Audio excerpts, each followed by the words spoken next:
Good evening, everyone. I'd like to call this meeting to order at 6 o'clock on Monday, October 7th.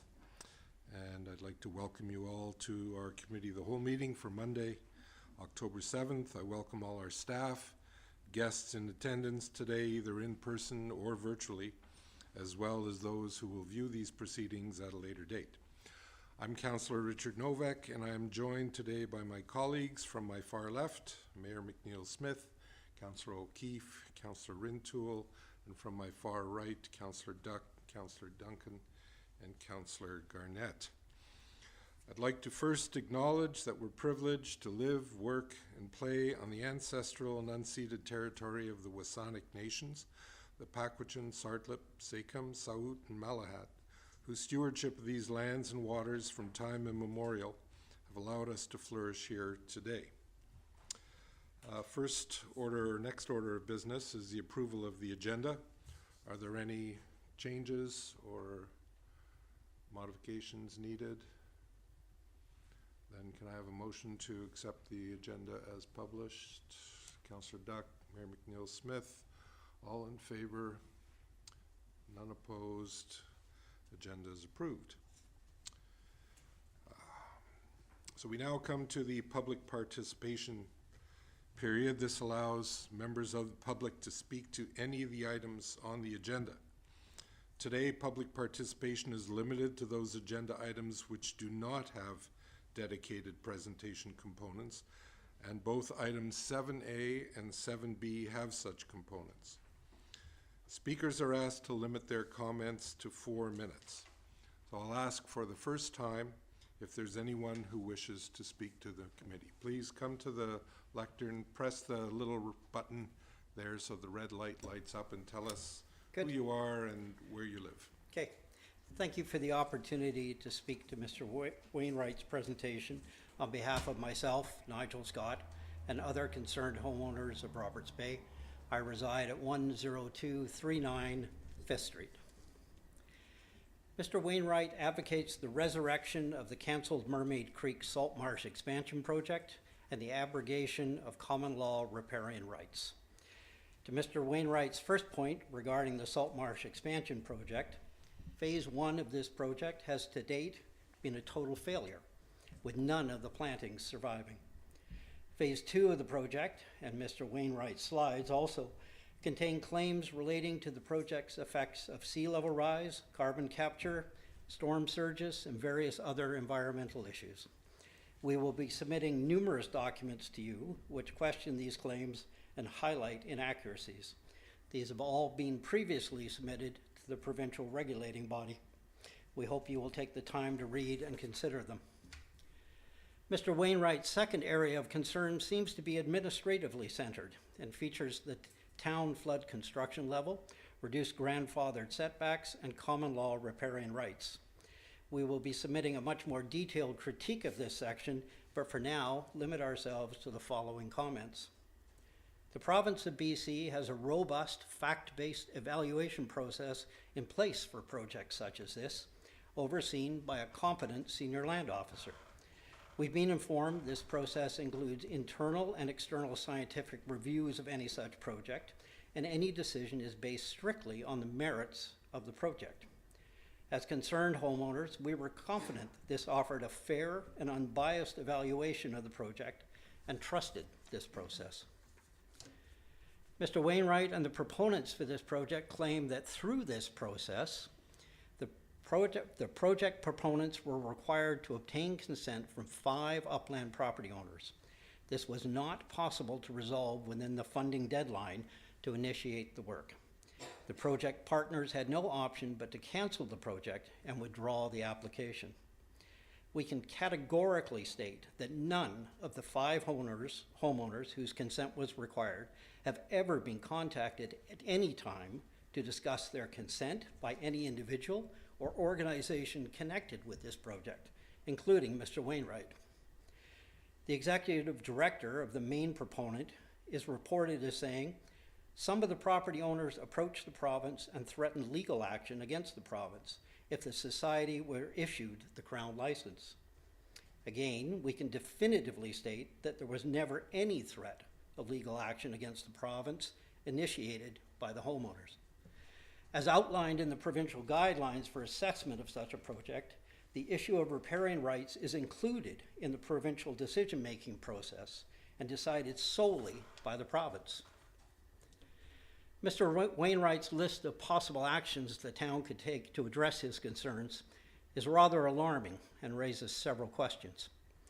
Why would the town of Sydney involve itself in an area over which it has admitted having no jurisdiction when there is an established provincial process in place to evaluate and render decisions for such projects? Why would the town commit the significant resources required to conduct his proposed internal workshop? Interestingly, no homeowners are listed as participants for this workshop. Does the town of Sydney want to risk the potential legal and liability consequences of abrogating the doctrine of riparian rights by acting as the surrogate for peninsula streams and sea change? Does the town of Sydney want to take on the unknown financial burden of purchasing riparian rights and/or conservation covenants from homeowners? What does this even mean? How much will it cost? What format will it take? Lastly, does the town of Sydney want to champion removal of the rights of homeowners to implement the best and most effective solutions for protection of their homes in order to, and I quote, influence the ability of PSS, sea change, and other nonprofits to attract funding? Thank you for your time. Thank you, Mr. Scott. I'll call for a second time if there's anyone who would like to speak. Hi. Good evening. Hi, my name's Anita Molzan, and I live at 10239 5th Street in Sydney. And I also have some questions about Mr. Wainwright's discussion paper. It could be that some of those questions might be answered during the presentation, but there isn't an opportunity for public discussion after, so I'll pose the questions now. Firstly, I wondered about why this discussion paper, why now? Are those proposed actions related to the Roberts Bay, Mermaid Creek Peninsula Streams project, or is there something else going on here? That particular project was listed as abandoned on the government's website, and we were under the understanding that it was withdrawn.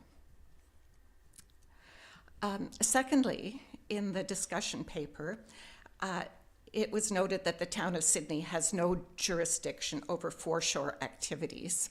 And this has also been our understanding from town staff in the past relating to the Roberts Bay project. And given this lack of jurisdiction, I wondered why the town would want to take a leadership role in initiating dialogue to remove riparian rights from taxpayers. Thirdly, I wondered how the town might attend to questions of Indigenous rights as they relate to the Indigenous marine protection areas, because there is some potential for competing claims for Roberts Bay. And lastly, how comfortable is town council in advocating for removal of riparian rights, which have existed in common law for hundreds of years? And who would pay for the purchase of the riparian rights? The taxpayers of Sydney?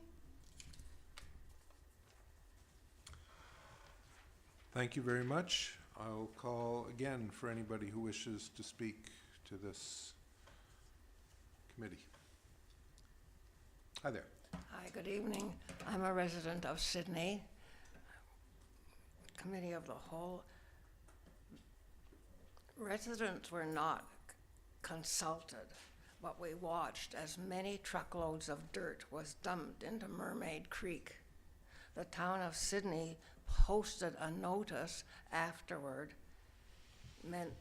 This meant the responsibility to protect the playground and the canal. Many drainage pipes have been installed under the dam, this bottleneck, adding to the pollution of the canal. We've witnessed many days of fish smell water, iridescent water from cleaning out the fish place on east of Sydney.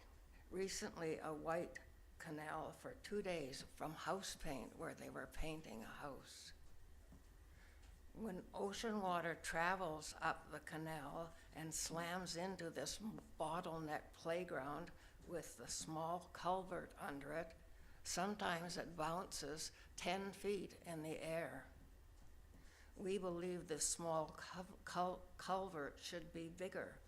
When the culvert at the south end of Mermaid Playground under Amelia Street was replaced with a larger culvert, we believe it was because of the sinkhole in the pavement on Amelia.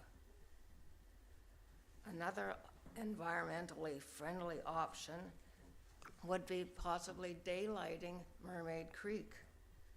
Extend the culvert out to deep water. At least scout the area yourselves that you're going to be discussing.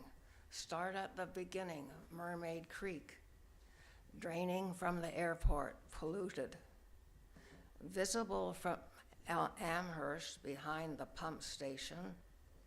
There's a shared driveway, maybe 50 feet if you go up that.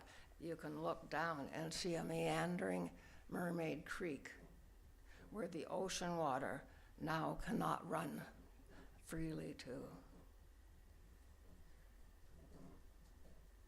If the backhoes were not allowed to enter the canal to dig up a mooring area, causing erosion of the public path on the west side, if the canal was not polluted, maybe the fish and the otter would return.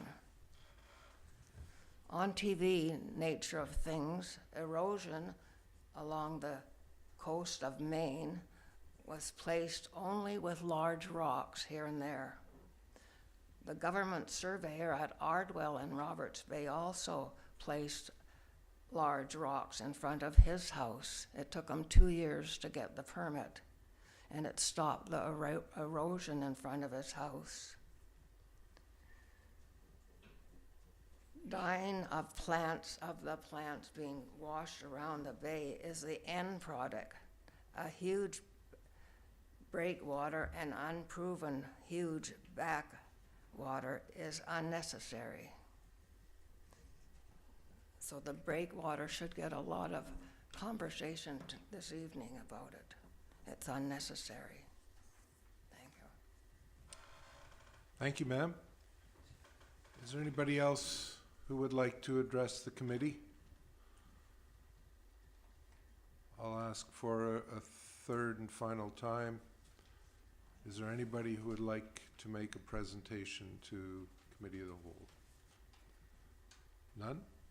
Then we'll close the public participation for this evening and move ahead to the approval of the minutes of the regular Committee of the Whole meeting for September the 3rd. Councillor Duck. Second. And Councillor Garnett. Any discussion? Concerns? None? All in favor then? Any opposed? Minutes are passed. Thank you.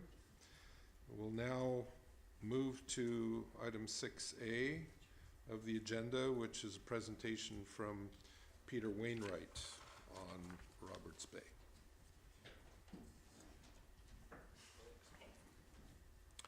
I don't have to tell you, Peter, about the button and the red light. Thank you.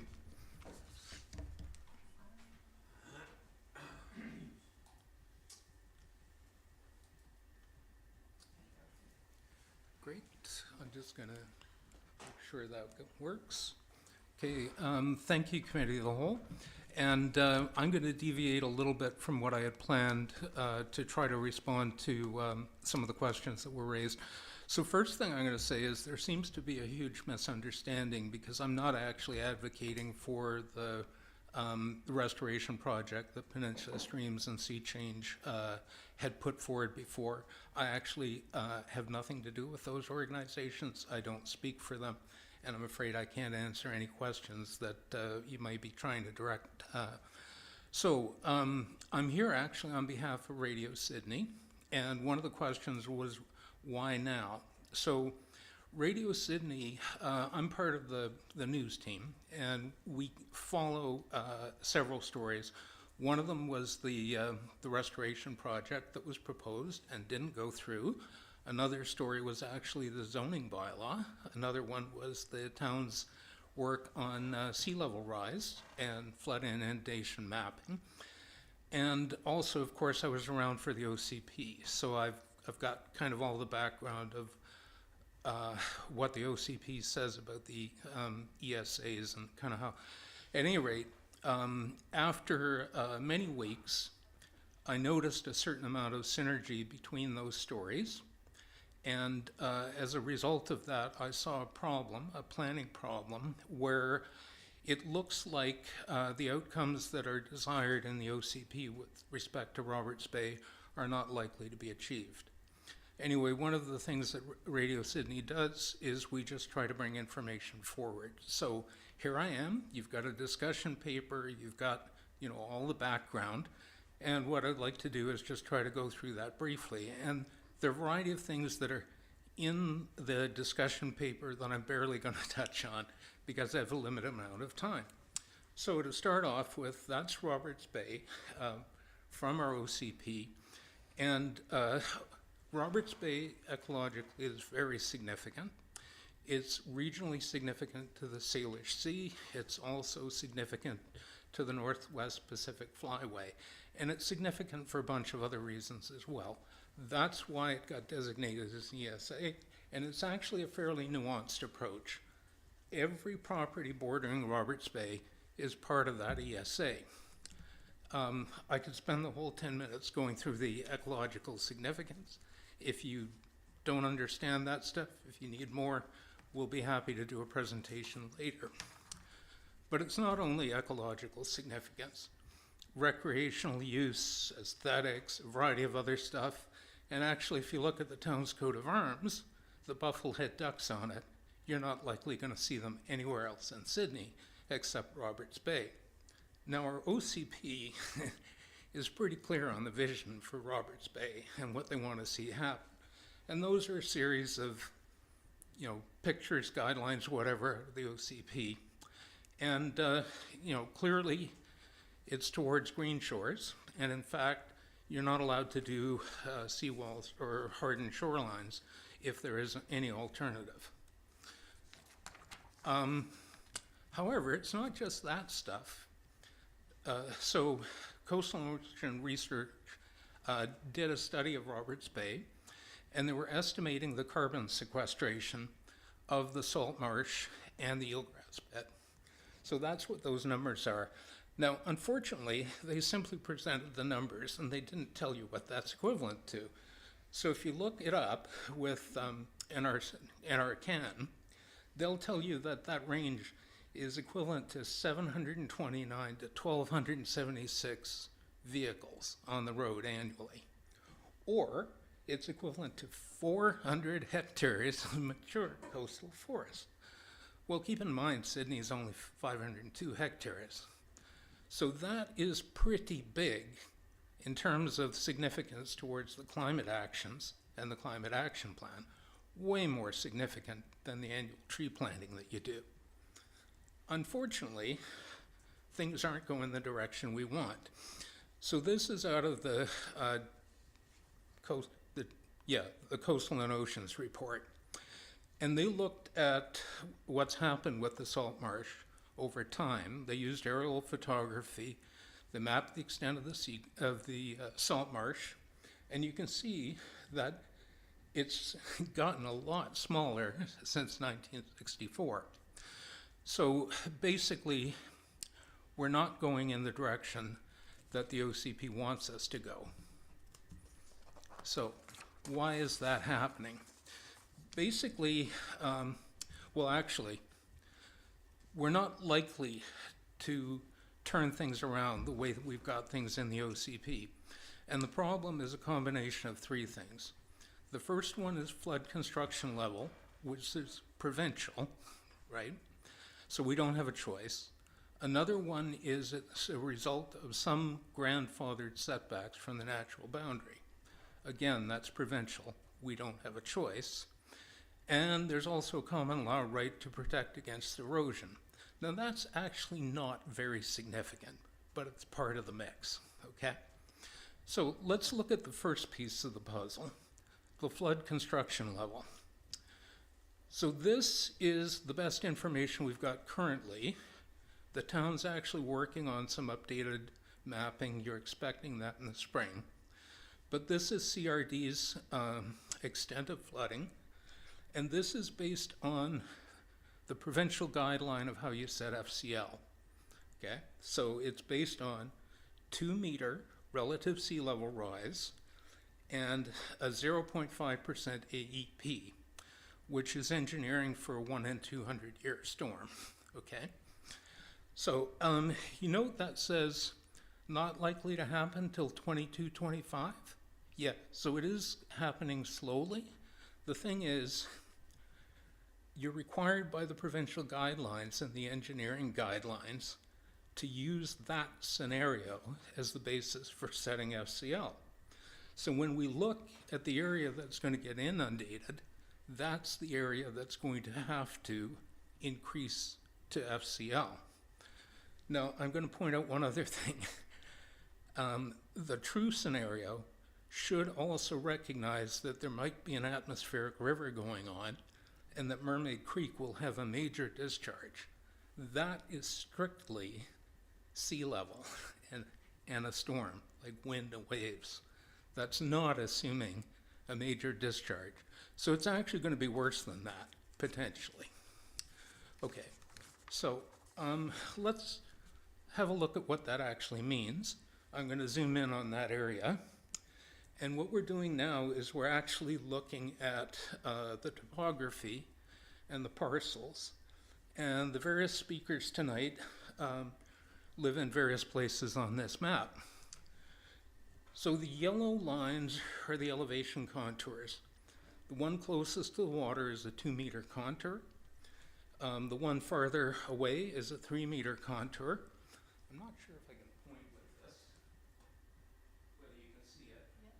That's a 2-meter contour here. This is the 3-meter contour here. And that means everything between the 2 and the 3-meter contour is less than 3-meter elevation, okay? FCL estimated for Roberts Bay is more than 4 meters. Now, let's just look at what the natural boundary is showing. Now, this is a mosaic. The line was shown in a dash black, so I'm highlighting in white so you can see it. This is a mosaic of the most recent surveys, and it looks a bit funky because the surveys were done at different times. So you'll see that it kind of just zips out along the property line. This is natural boundary, but this area isn't. The survey was previously down here. Okay, so keeping in mind, if you do a modern survey, you're probably going to get something a bit different. But let's look at 10244, zoom in, just so you get an idea of what can be going on here. So you can see the edge of the house, and the distance to what appears to be the natural boundary, that's roughly 5 meters. Now the natural boundary could be, a little bit one way or another, because it's under some tree canopy. The other thing to keep in mind is, though, that you gotta have some room around the side of the house. You're not gonna make the slope go straight up to the house. It's gonna go up and then flat, like maybe 1/2 meter, so they can walk around the house at least. Think about what's gonna happen there. You're going from the natural boundary to flood construction level, which is 4-something meters elevation. So you've gotta raise 3-something meters minimum over a distance of about 4 meters. That's pretty steep.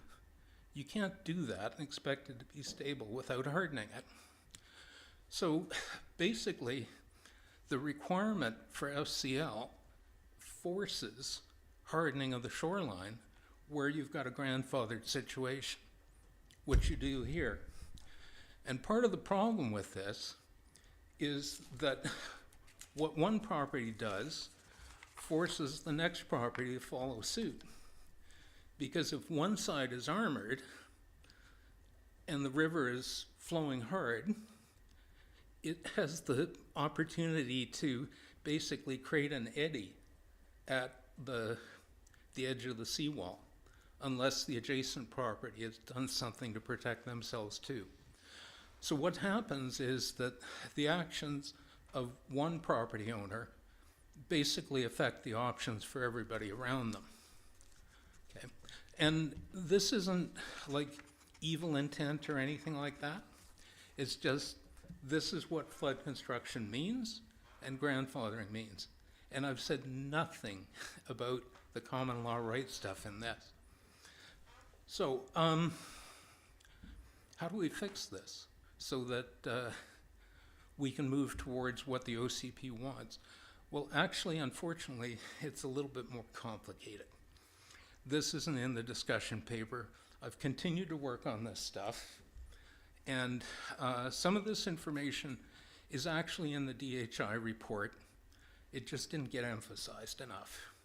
So let's go back to this one where they're showing us what happened with the salt marsh between 64 and 2021. I'll come back over here, hopefully loud enough for the mic to pick me up. This area was not salt marsh in 1964, neither was this area. The salt marsh is actually migrating landwards by a distance of about 20 meters. That's actually a lot more than you would expect from sea level rise between 64 and 2021.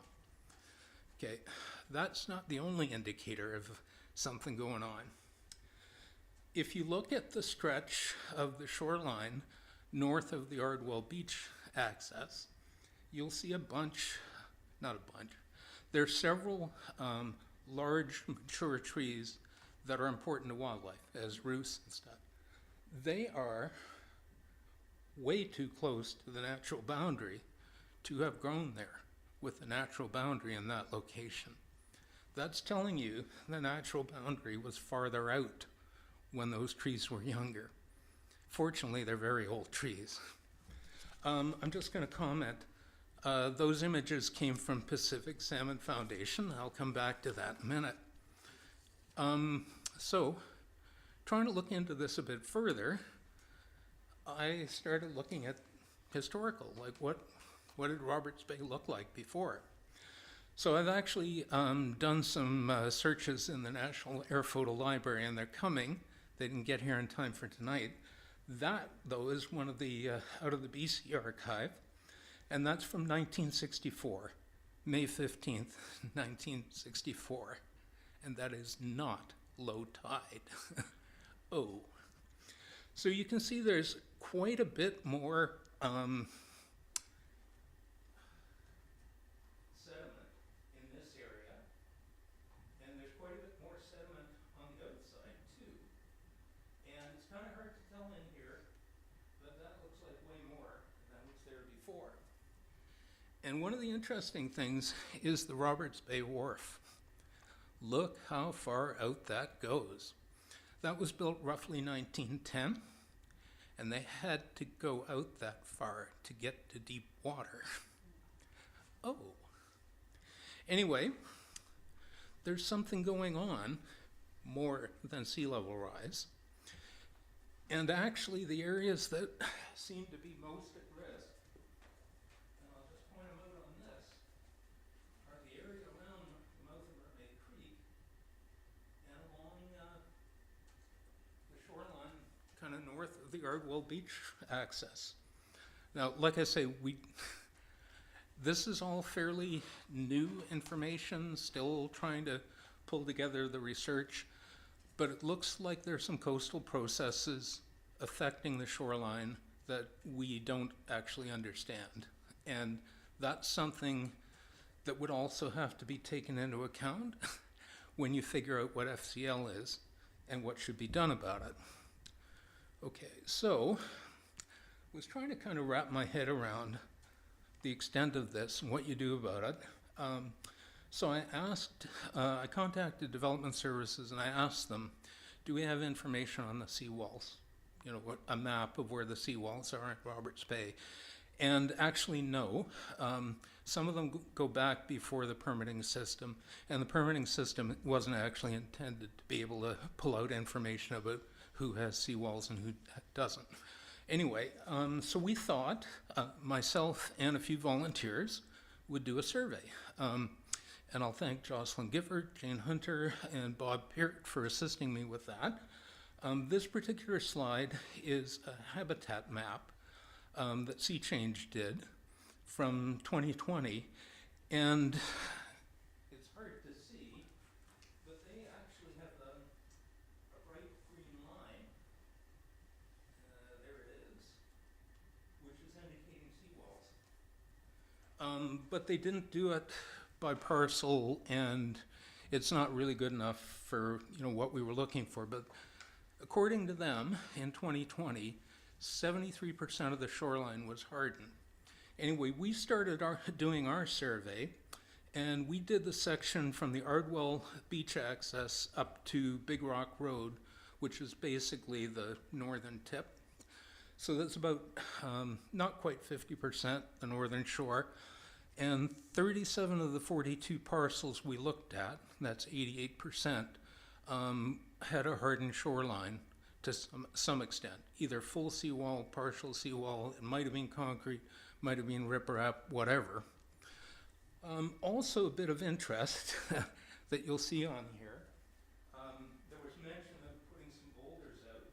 So there are also some rock groins along here, which is normally something somebody does to modify sediment transport along the beach. I don't have any information about those or how long ago, but they're there. Anyway, as we were doing this, there was a Czech news story about the Pacific Salmon Foundation's shoreline mapping project. And they have a boat, Wilbur, which has got a camera mounted on it, similar to what Google did for Street View. And they've been doing the coast, the entire Strait of Georgia. So they've already done Sydney, and they've digitized the result, and the photos and imagery are online, and they're expecting to give you, the town, a report in early 2025 of what they've done. And they have actually done everything we were intending to do, so we decided we were going to stop and just let them finish their report. I'll just give you a kind of a quick, the upper right photo, that is from the middle of the bay, looking in. And then if you zoom in to the extent that it allows you, that one, you can see you've got really incredible detail. This is going to be very helpful for planting. And the last one, that's actually looking at the mouth of Mermaid Creek from the water, and you can see how low it is. So that's the stuff that's not in the discussion paper. Now I'll finish up. So one of the nice things being part of the news team is, as a journalist, I can contact them through their media relations and whatever and try to get them to go on record, and I can ask pointed questions and all that kind of stuff. So basically, and it took several weeks, I started on the federal side and the provincial side to basically, where do you guys stand? What's your policy say? What are you going to do about this? So just a quick summary. On the federal side, Canada actually signed the Ramsar Convention on Wetlands. Result of that, in 2010, they adopted a federal policy on wetland conservation. If the feds actually owned the land the marsh was on, they would be required to do a management plan with a no net loss goal. But anyway, they don't own it. It is a migratory bird sanctuary. That basically means nothing. And the other thing to be aware of is the Oceans Act, which says DFO have a role in it. On the provincial side, the province was a founding member of the Wetland Stewardship Partnership. They were a co-author of the Wetlands Action Plan for BC. They've just come out with a coastal marine strategy, so Arsh is, and they actually own the foreshore in Roberts Bay. So, to cut to the quick though, we wind up here with their statements. And you can read these, but from the federal side, this is an official statement from Environment Canada, or Environment and Climate Change Canada, keep changing their name. While they can take a leadership role, they can't direct or determine the decisions of other levels of government or set their priorities. The support of other levels would be necessary to achieve the conservation outcomes in this case. Policy supports partnerships, including potential financial support. So they're basically saying they need others to indicate that they're willing, but the door is open. The provincial one was even more interesting because I was basically asking them, you've got this policy about conserving wetlands, you own this, you know it's a threat, are you going to do anything about it? The response is, the province is interested in further understanding the Roberts Bay Salt Marsh Project in evaluating and supporting an implementation plan. So they're open. Okay, next slide. This is here in case you want to ask me about it, so that I can have it on screen. I wasn't going to talk about them. The only reason it's there is there's a tendency to think you can't do anything about it. There's even a somebody said something about it not being your jurisdiction.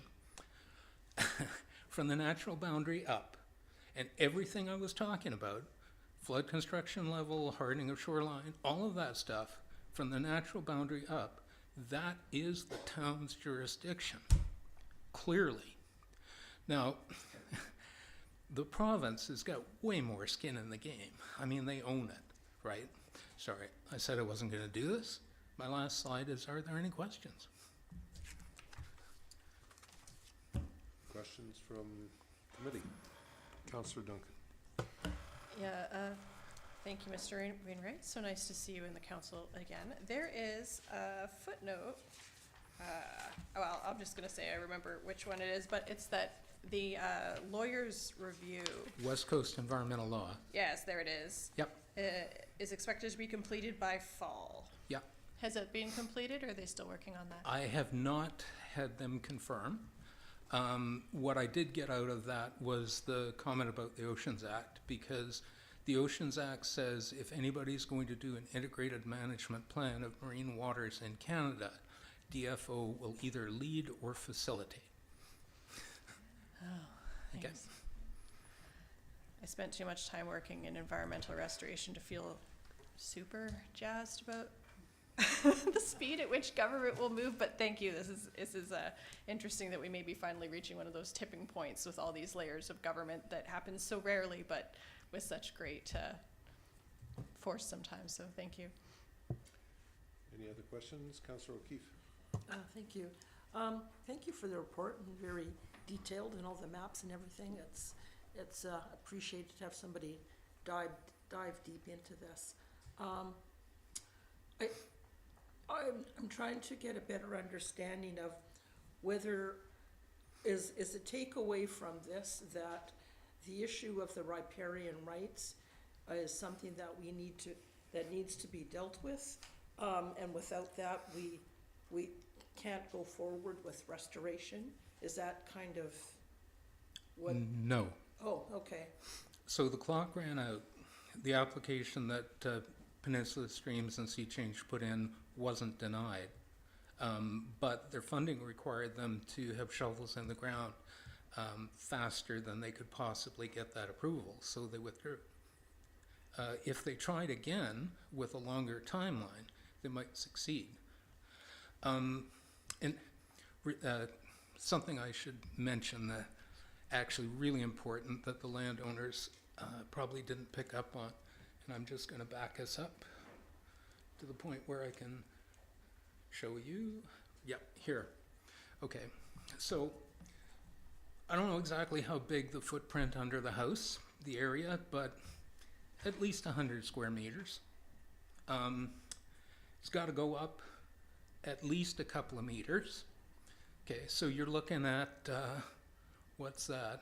At least 200 cubic meters of, at least 200 cubic meters of fill getting delivered and placed. And when that happens, I don't know if that's got a foundation or not. If it does, the foundation's a couple of meters too low. So that's got to get fixed too. And then there's actually the cost of all the hardening of the shoreline and whatever landscaping and fixing the driveway up so that it still connects to the road and so on. That is a hell of a lot of money. If you can come up with a strategy that reduces FCL by a half meter, you're saving them a ton of money. So there's an economic reason why they need to understand the circumstances. Forget the restoration stuff, and I wasn't even talking about riparian rights through this. Okay? By the way, the riparian right that stopped the restoration project was the right to access to deep water. So, another thing I was wondering about was, so it was mentioned in the public participation that phase 1 did go ahead. There are some plantings, and those plantings have now died. Is that the case? I can't speak for those people, but that is my understanding, that the phase 1 was not successful. And any idea why that was? I wasn't involved in that at all. Well, I don't speak for the reason I that. ask is because I remember when this project came forward and we talked about that phase, and one of the concerns I had was it sounded like a good idea to restore the marsh. However, is that unless we did anything to control the stormwater and Mermaid Creek, is it all for naught? And so we didn't do that, as far as I know, so that they went ahead and did the plantings, and I don't know if they died because of storm surge or what, or stormwater from Mermaid Creek, I don't know. So I guess my question is I understand the issue with the marsh and that it's being lost, but are we fighting a losing battle if we don't address the upland issue with stormwater from Mermaid Creek, which however far that goes up? So, can't really answer that because nobody's done the kind of science necessary to figure out what the processes are that are going on. I know the town has done hydraulic modeling of Mermaid Creek, so they know, peak flows and things like that. There is an objective of daylighting Mermaid Creek in the OCP, and I know the town had approved money for looking at options for stormwater management for the Mermaid Creek area. But, we don't know yet what things, what's really going on and what's going to be necessary to fix it. So what you kind of need to do is get the right technical people together to look at it and go, what additional information do we need to be able to understand what's going on, Yeah. to be able to come up with a plan? And Yeah, The issue- understood, and I guess, sort of where my thinking is now, look at the hurricanes and what's going on in Florida, and what, Mother Nature has decided water's moving in, and no matter what we do. So those are some of the things that are in my mind when I look at this, is how much can we realistically do if Mother Nature decides sea level rise is going to be this, and there's going to be atmospheric rain events. I struggle with what we can actually do. So, but thanks for the information. Thank you, Councillor. Any other questions? Councillor Garnett. Thank you, Chair.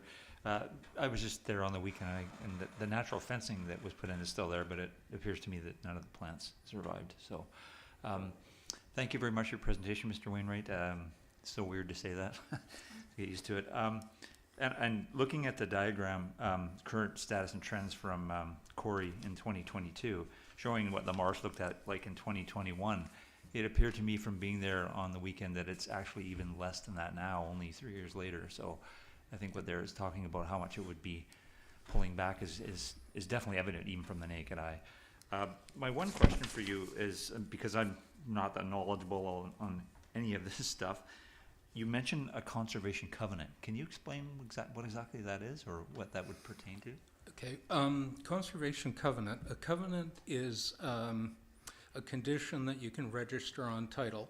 So for example, Sydney does it frequently that condos cannot limit occupancy to people over a certain age. You can also do covenants for conservation reasons. So you could, for example, put a covenant on that you're going to do green shores. Okay. The thing is that that particular kind of mechanism is a financial incentive to a property owner. Like, don't expect them to do something a little more expensive than, the minimum without some incentive. And there are incentives out there.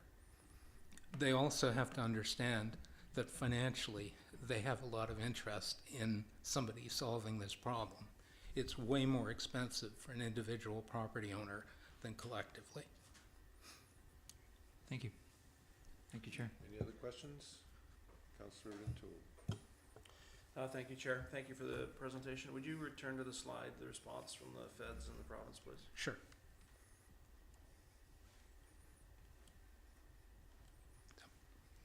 So the province, as the owner of the foreshore, so the owner of the salt marsh area, has, if I read between the lines here, indicated that they would be interested in evaluating and supporting an implementation plan, but doesn't indicate that they're willing to be part of developing that implementation plan. Is that correct? I didn't ask them that question. I could. Okay. Yeah, it seems to me they had the opportunity, as a part of the previous project and part of your inquiry, to perhaps address their level of interest in being the catalyst for this to move forward. So that would certainly be something of interest, and perhaps it's something that this committee gives consideration to. A future opportunity is to try to determine the province's level of interest in being a part of this solution. I think that the town should simply ask. The permitting process did not go through this ministry that's responsible for salt marsh conservation. It went through Crown Lands. There is nothing, there's no provincial policy or otherwise, that would move it out of the normal process. Yeah. Thank you. Mayor McNeil Smith. Thank you, Chair, and thank you for the presentation. My one question is, during the presentation you made reference to new information that you've become aware of, and you presented some of that with accompanying slides. Is it your intention to, and you indicated that that could have some import in terms of further considerations, do you intend to submit that, not necessarily through a presentation, but just information to the town and council? Yes. Yeah. Before I even sent in this letter, I met with staff to share the information I had and actually asked them if I was missing something and whether this, actually was a concern. So as new information comes in, yeah, we'll pass it on. Thank you. Thank you, Mayor. And if there's nobody else from the floor, I have one only question for you, Mr. Wainwright.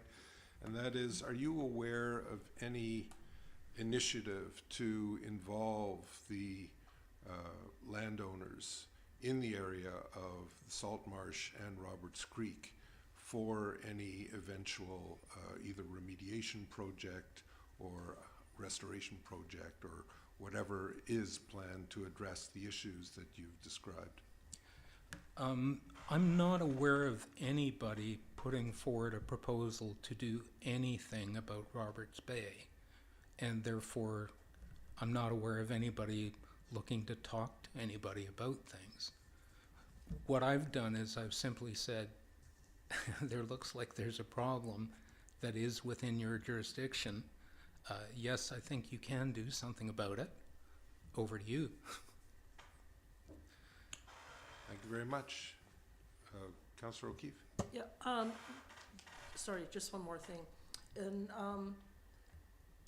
citizens have the opportunity to contact, different ministries to propose projects or things, and it sounds like you've contacted them for this ministry for a statement in terms of where they're at.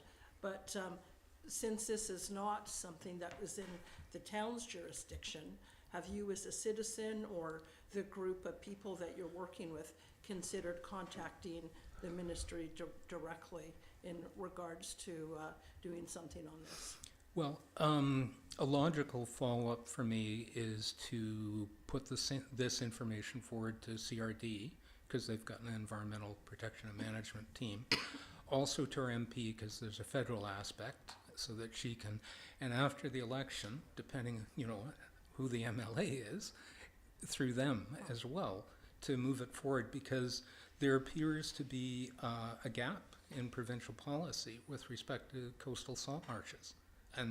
But that's not a town problem, that's a kind of provincial thing.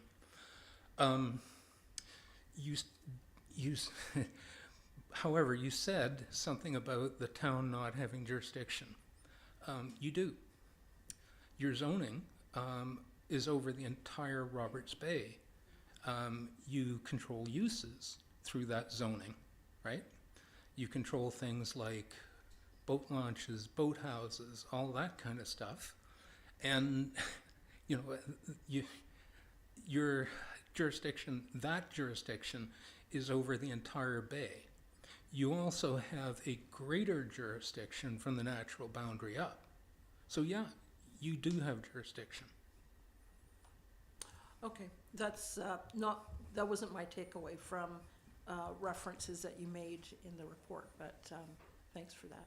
Yeah, I think the province has a much more direct, but if you ask them, they might work with you.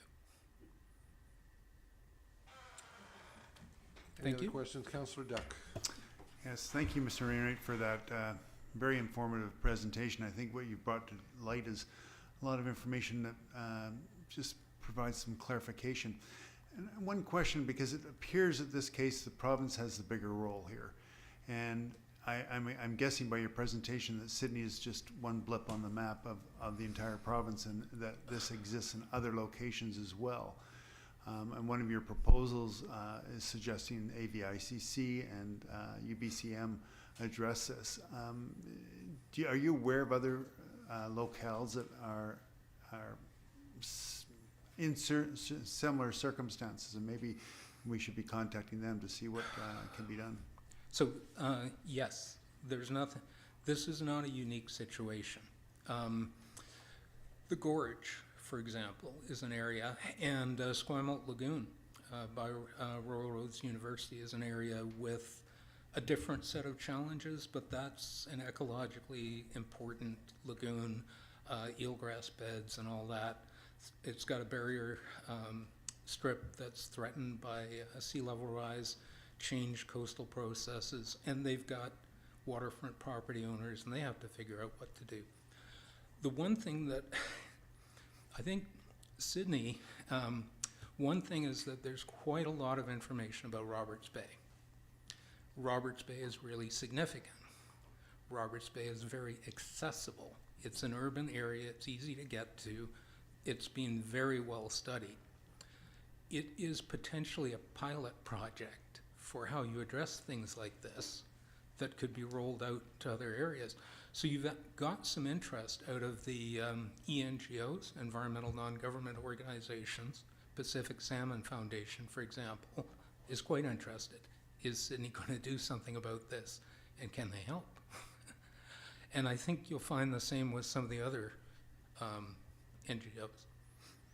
Thank you, Peter. I'm reminded of what happened in Ross Bay in Victoria, a similar kind of situation where it was being eroded away, and they came in because it had concrete walls there, and there weren't anybody living next to the water, but there was a cemetery that was being disturbed, and it took a lot of effort from the city and the province to resolve that. So yeah, I think there are some examples out there that exist, And certainly, as you've noted, Sydney is maybe a good place for a pilot to start looking at future opportunities and solutions. Thank you. Thank you. Any other questions? None. Thank you very much, Mr. Wainwright. Very informative. And we will now move to. Yes.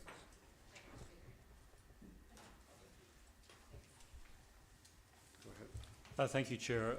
Out of that presentation and Q&A, I would like to move that we refer this to our strategic planning, next strategic planning meeting. We don't have a date. Sorry, I'll motivate after putting the motion on the floor. Second. Okay. Thank you. So we don't have a date yet for our next strategic planning session. We have had it in the fall before, and we have waited until the beginning of the new year. I think with the information that we've received this evening, that it is something that the Roberts Bay environmentally sensitive area is, given what we have in our official community plan, is something that we should give some consideration further to. I won't repeat what we've heard in the presentations this evening, and both members of the public speaking, that this is a multi-jurisdictional situation, and I'm not suggesting that by referring this to strategic plan, taking anything away from it that the town of Sydney is looking to initiate, take the lead. It is rather that this is an important environmentally sensitive area in our small community, and given our OCP, we should consider the matter further. I would invite Mr. Wainwright or others with a number of the environmental related organizations or resident associations with concerns over this environmentally sensitive area to forward information. Council's not taking a position on this tonight one way or another, but if there's information you feel would be relevant. And I would invite the residents who have expressed concern with the previous project that one or more of the community organizations were looking to advance and seeking provincial approval. And a couple of the speakers this evening indicated that they had information they wish to make council aware of, and we would invite that information to have a balanced information when we're giving the matter considerations.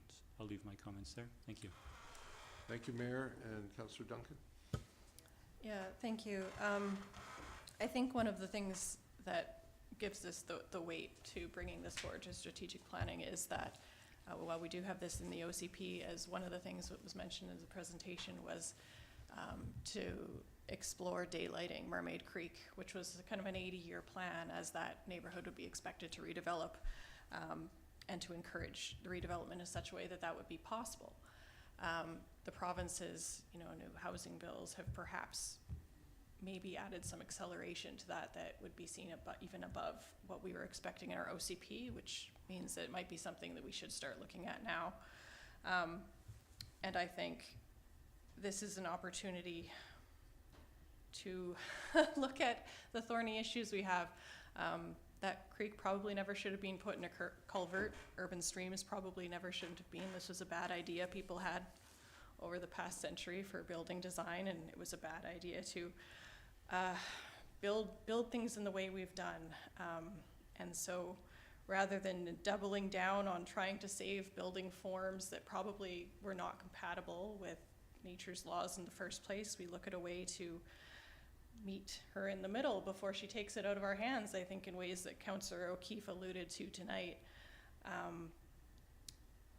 And I don't think that when we bring this forward to strategic planning, it would be something that ends up in a really quick plan, but I think it's something that we need to start talking about so that over the coming years, people get used to the idea. Anybody else? Councillor O'Keefe first. Thank you. I'm okay with this going for this to strategic planning. My thought is I think this should be part of our broader sea level rise plan for our entire community. So when we get to this, I mean, a lot of attention has been focused on Roberts Bay and Mermaid Creek, and for a number of good reasons.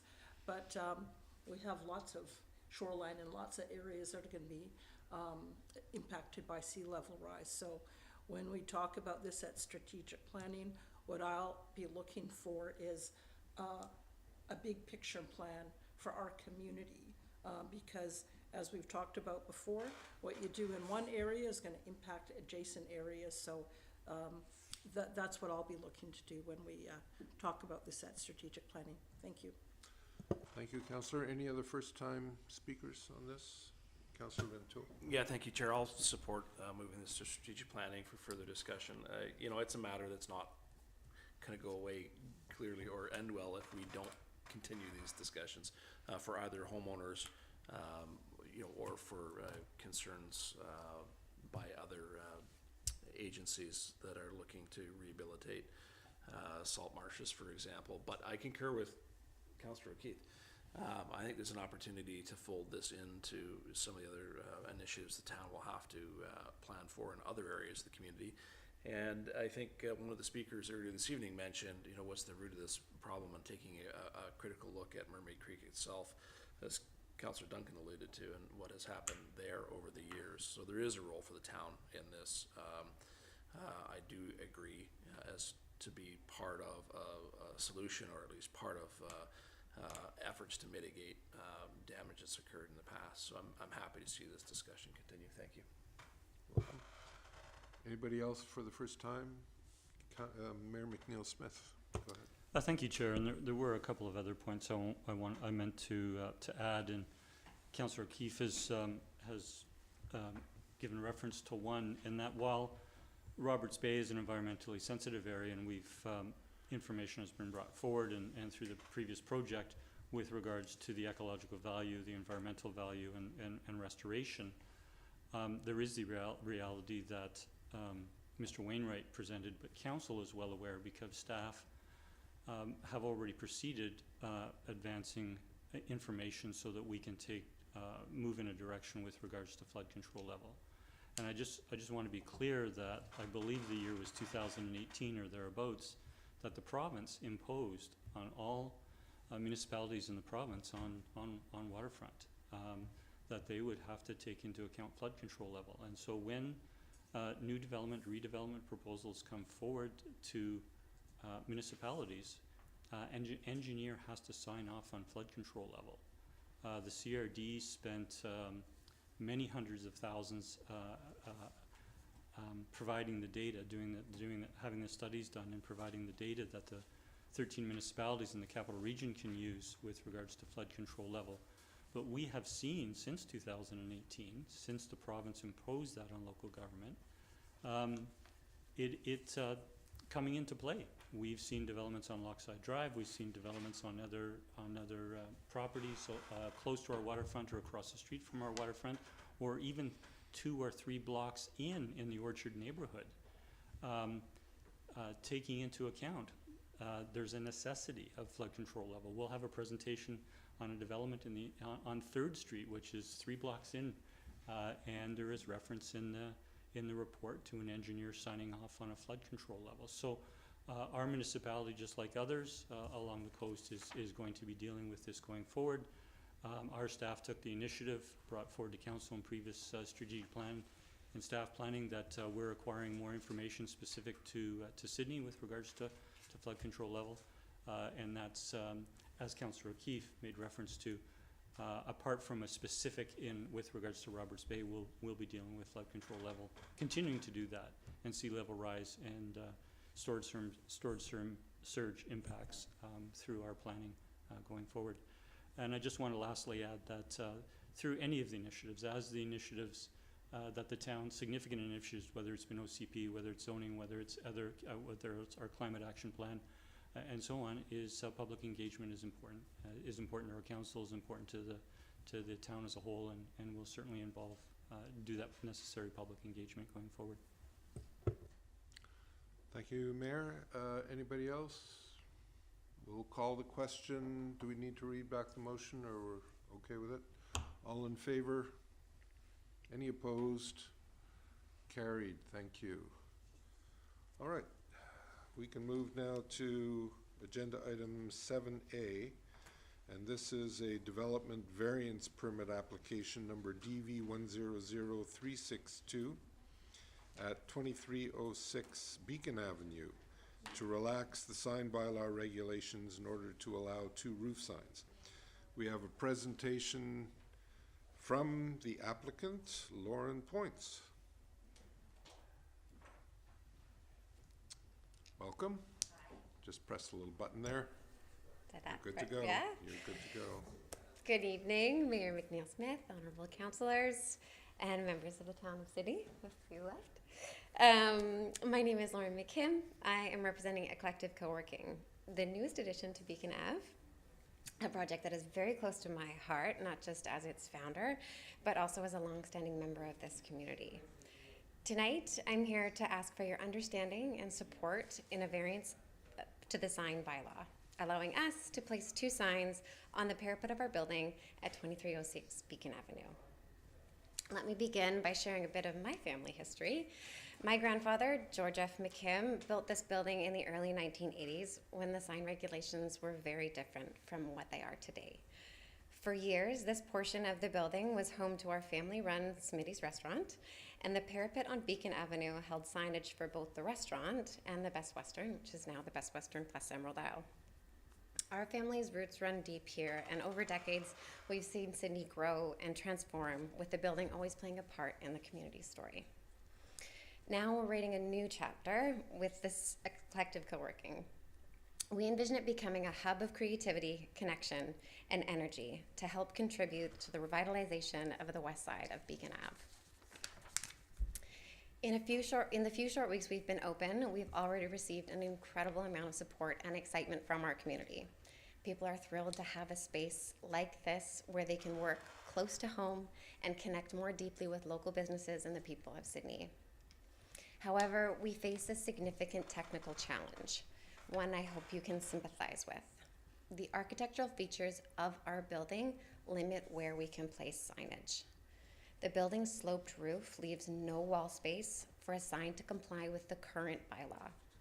There's simply no viable below roof space that would make the sign visible and functional. As a result, we've made a practical decision to place 1 sign exactly where the Smitty sign was historically located, on the parapet. We also replaced the signage that was previously located on the now disallowed pylon with a 2nd sign on the parapet. This sign clearly marks our main entrance and informs both pedestrian and eastbound drivers of where we are. We believe this is the most effective and thoughtful way to maintain visibility, benefiting both our business and the broader community. I want to emphasize that we strongly believe in the spirit of the sign bylaw and the goals it seeks to achieve. A pedestrian-friendly Beacon Avenue with tasteful, inviting signage is something we fully support. That is the exact kind of environment that we want a collective to be a part of, an atmosphere that fosters connection and community. In fact, the whole ethos behind our co-working space is about bringing people together. Our signs are small, unlit, locally produced, and made of high-quality materials to blend with Sydney's unique aesthetic. They are, in many ways, a reflection of the heart of our space, unassuming but impactful. Since we put up these signs, we've seen a noticeable increase in community engagement. People stop in, they ask questions, and become curious about what we're doing. The signs have been essential in letting people know that a collective exists, that there is a place here in Sydney for remote workers, small business owners, and creatives to collaborate and thrive. Without them, we face real challenges in connecting with those who would benefit the most from the space. In closing, I would like to ask for your consideration and support in granting this variance. I understand that rules and regulations are there for good reason, but I hope you can appreciate that the unique challenges we face with this particular building, which my family has cared for generations, which my family's cared for generations. We've done our best to align with the intent of the bylaw while also addressing the practical realities of the situation. These two signs are a crucial part of ensuring the success of a collective, and by extension, they will contribute to the revitalization and energy on Beacon Avenue, a goal I know that resonates with everyone in this room. Thank you for your time and your consideration. I'm happy to answer any questions you may have, and I welcome a further discussion on how we can work together to meet both the town's objectives and our practical needs. Thank you very much. Of course. You could be seated. Can I be seated? We'll have Okay. a question period a little bit later on because we do have a public participation period scheduled for this application permit. So I'll make the first call for anybody who wishes to come up to present on this project. Second call. Third call, nobody. All right. We do have a Q&A now, but perhaps we should have the report from staff first so we can hear from them and then we can allow for questions. I think that would make sense. Ms. Verhagen? Sure, thank you. Through to Mayor and Council. As was indicated by the applicant, this is a variance request to relax requirement to the sign bylaw in order to allow two new signs, which are both considered roof signs since they're above the roof structure on the building. I believe the report outlines the proposal and explains what variances are required. I'm happy to answer any questions. Thank you. Thank you. Questions from committee. Councillor Garnett? Thank you, Chair.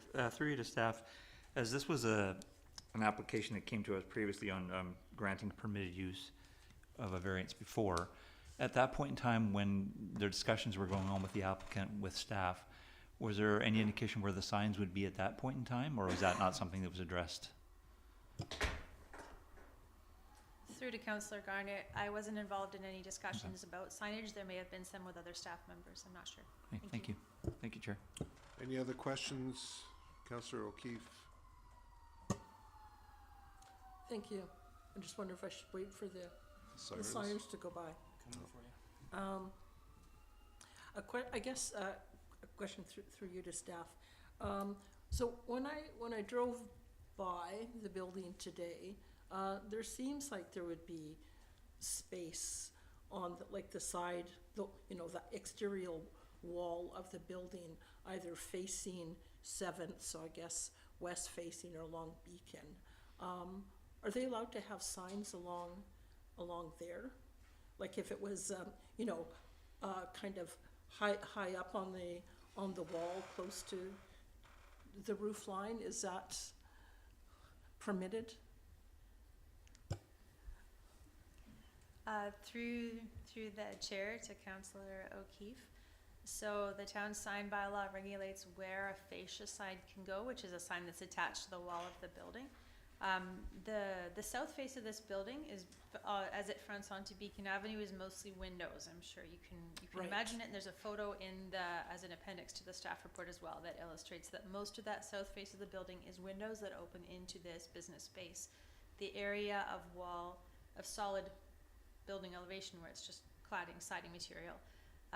It's 1 story in height and the roof comes down quite low on the building, so the applicant would require a variance to put a fascia sign there as well because it doesn't comply with the minimum height above the ground. If you recall, council recently considered a variance for Bank of Montreal on Beacon further east than this because the sign was too close to the ground or closer to the ground than the bylaw permits. The same variance would be required to put a sign there on this building. And installing a sign on the 2nd story of the building on the west face, there may be space for that, but we'd have to look at that against the sign bylaw. Okay, thank you. Councillor Duck? Point of order, Chair. Yes, go ahead. We normally have a presentation from the applicant, which we've had, and then public participation. And then it does have community Q&A opportunity, but often our Q&A opportunity is first with the presenter and then with staff. I don't think there's a big distinction in terms of which order we go in, but we should provide an opportunity should committee have questions of the presenter. Okay, I thought we were opening questions to either staff or the presenter. Okay. Whichever was suitable. My question could be answered by either staff or the proponent. On similarly going by the building today, it appears there's a sign there already, and I just want to know if it was my imagination, but right next to the Best Western is this said sign. So is it already in place and we're now seeking forgiveness to do this versus advance notice? Sorry, was that a question to staff? Yes, I believe that was indicated in the staff report as well, that the signs are already in place. Thank you. Thank you. Councillor Rintoul. Thank you, Chair. I'll just make a statement, and if the applicant could nod in the affirmative if I'm correct. You mentioned the signage is unlit and that it is your intent for it to remain unlit. I'm assuming that includes no backlighting and that there's currently no backlighting to those signs. Thank you. So through the chair to staff, should this move forward and it's gone out to neighboring residents and businesses for comment, and this variance is granted, nothing would prevent, with that permission in place, if I'm correct, the signs from being lit at a later date. Is that correct? Meaning once they receive the variance and permission to have the signs in place, they could be lit under the town's sign bylaw. Is that correct? Through to Councillor Rintoul, that's an interesting question because the sign bylaw does not allow roof signs. So there's no regulations about roof signs in the bylaw. It doesn't specify whether they can be lit or unlit or what size they can be. This is the proposed request. It's the roof signs that you see in this staff report and that the applicant has proposed, which are unlit. Okay. So they're showing two unlit signs. So then if staff could clarify if this were to move forward and council were to grant the variance, would it be possible to do so with the inclusion of language to prevent the signs in that location from being backlit or lit? Council could add a condition to approval to say that the signs must remain unlit. That would be up to council's discretion. Yep. And just a point of clarification, no notification has gone out to property owners about this yet. That would be a next step in the Understood. process. That's the recommendation before us. Yeah. Thank you, Chair. Welcome, Councillor O'Keefe. Thank you. A question through you to the applicant. So in your letter, you mentioned you were aiming to have these as pedestrian-focused signs. And so for me, that means pedestrians or people walking on the sidewalk. So when I was in that area today, I don't, those signs are high up on the roof. So they didn't seem to me pedestrian focused. And it seemed that there was, it looked like there was an option that you had considered locating the east-facing sign above the main entrance, but you chose not to do that because of visibility of people driving west on Beacon Avenue. So I'm just trying to get an idea of, are you looking for it to be pedestrian focused?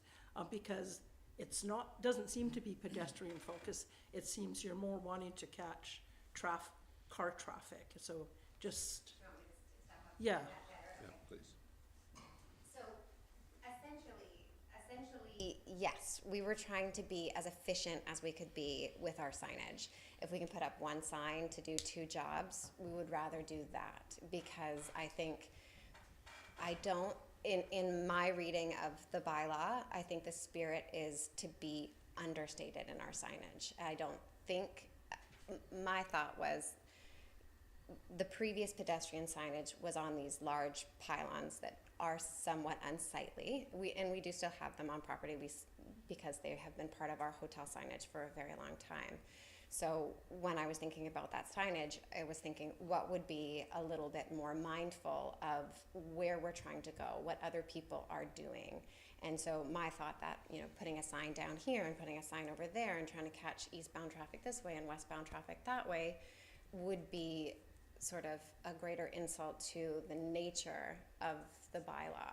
So I thought if we could do a large sign that would easily catch the eye of pedestrians, it would also be a way to wayfind our entrance and catch traffic attention, then we should just do the one sign. The one sign in the one spot, the one sign in the other spot, and then that covers all of our bases. So if the signs that you're asking for the variance for are not approved, what would you then would you then put the sign above the main entrance doorway? Is that what you would do instead? What would your plan be there? To be honest, I'm not entirely sure, because we do come up against such challenges with the way our building is designed. I think that, yes, we would have to make something work if this were not permitted to move forward, and of course we would obey the permit and we would take them straight down. It would take a bit of reimagining to figure out how exactly we could make it work on our building. Nothing comes to mind, but I could give it some solid thought if that was the choice of council. And I guess I'm also wondering the nature of this business. It's different than, say, Smitty's. Yes. When people want to say, oh, there's a restaurant, I'm hungry, yes. I'm going to go in and have some pancakes. But something like this it's not necessarily that you're going to drop in to do something. It's good to know that it's there, obviously, but would I be correct in assuming that you're going to be doing some other, I would expect, more intensive marketing in terms of getting out through the Chamber of Commerce or the BIA or to the local business community and getting people to use your services? Absolutely, of course. Like, our marketing plan is very nuanced, as you have to be in this day and age. But I can speak to the impact of the sign because, again, we were sort of under the understanding that the sign where Smitty's always was would be permitted, which we totally take accountability for. When I put that sign up, the day I put that sign up, I had been working very hard on trying to get the public engaged, trying to find the channels where I can best resonate with this very particular audience, burgeoning audience in Sydney. I probably had, actually I know I had 20 subscribers on my email channel, and the day after, the week after I put that sign up, I went to like 210. It was a massive jump in visibility, and as hard as I may be trying to work that system, I'm just one person and I'm trying to learn a lot of things all at once.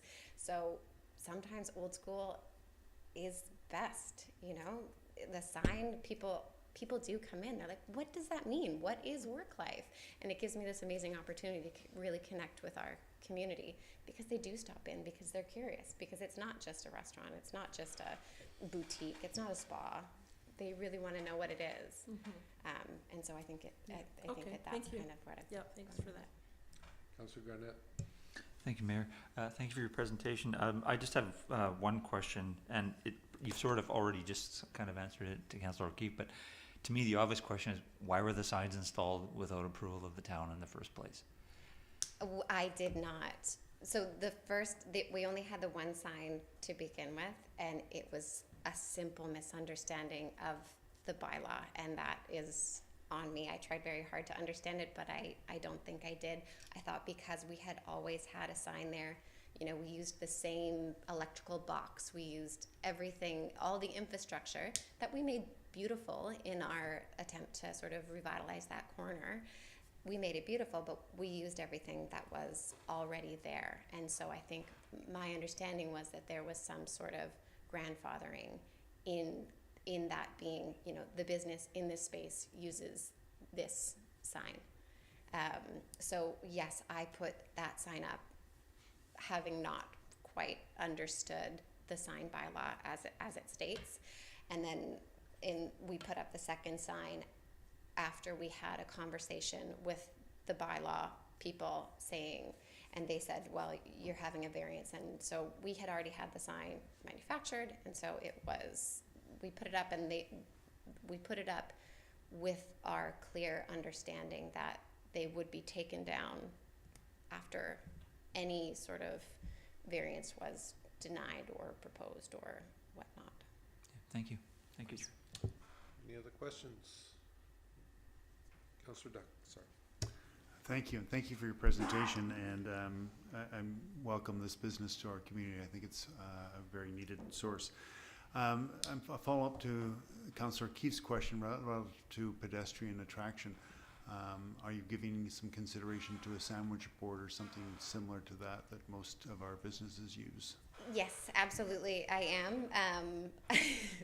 I'm a little gun shy about signage right now, so I just kind of wanted to have a very clear understanding of what we could and couldn't do and how that would impact, and I wasn't looking to ruffle any more feathers, but I would very much like to put a sandwich board out there to try to catch some more of that pedestrian traffic. I'm sure staff can give you some direction on that, as they've given many of our businesses, so thank you. Mayor McNeil-Smith?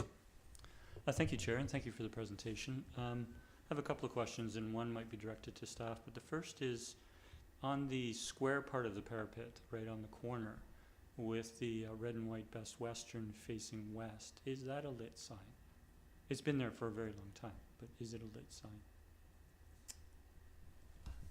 Yes, it is. Yeah, thank you. Further to Councillor Rintoul's question through to staff with regards to the possibility of backlit signs in the future with the eclective signs. Would you have any concern, or is it your intent to keep those signs unlit going forward? Yeah, I don't see any point in lighting those signs. We're kind of, I mean, we are a 24/7 facility, but we're kind of a 9 to 5 business. It's not like a restaurant where you're trying to attract people late at night. I don't really feel that there would be much impact that would give me significant pull to light them. My next question is on the east-facing side, and my memory just doesn't serve me well for the last 24 years, but was there Smitty's signage on the east face of the building? Yes, on the parapet. On the parapet, Yeah. yes, as it was on Exactly. the yeah. south-facing side. So basically, we Right. just switched from the east to the south. My next question is, both on the west side and on the east side, there is wall space beside the area that has windows. I believe that is designated to the hotel after the firewall or behind the gas gauges. I'm not sure. If you're looking on the west corner, or looking to the west, from the west, there's the square part of the parapet, Yep. and then there's the slope the shorter parapet, side parapet, which you've used on the other two sides to put the eclective sign.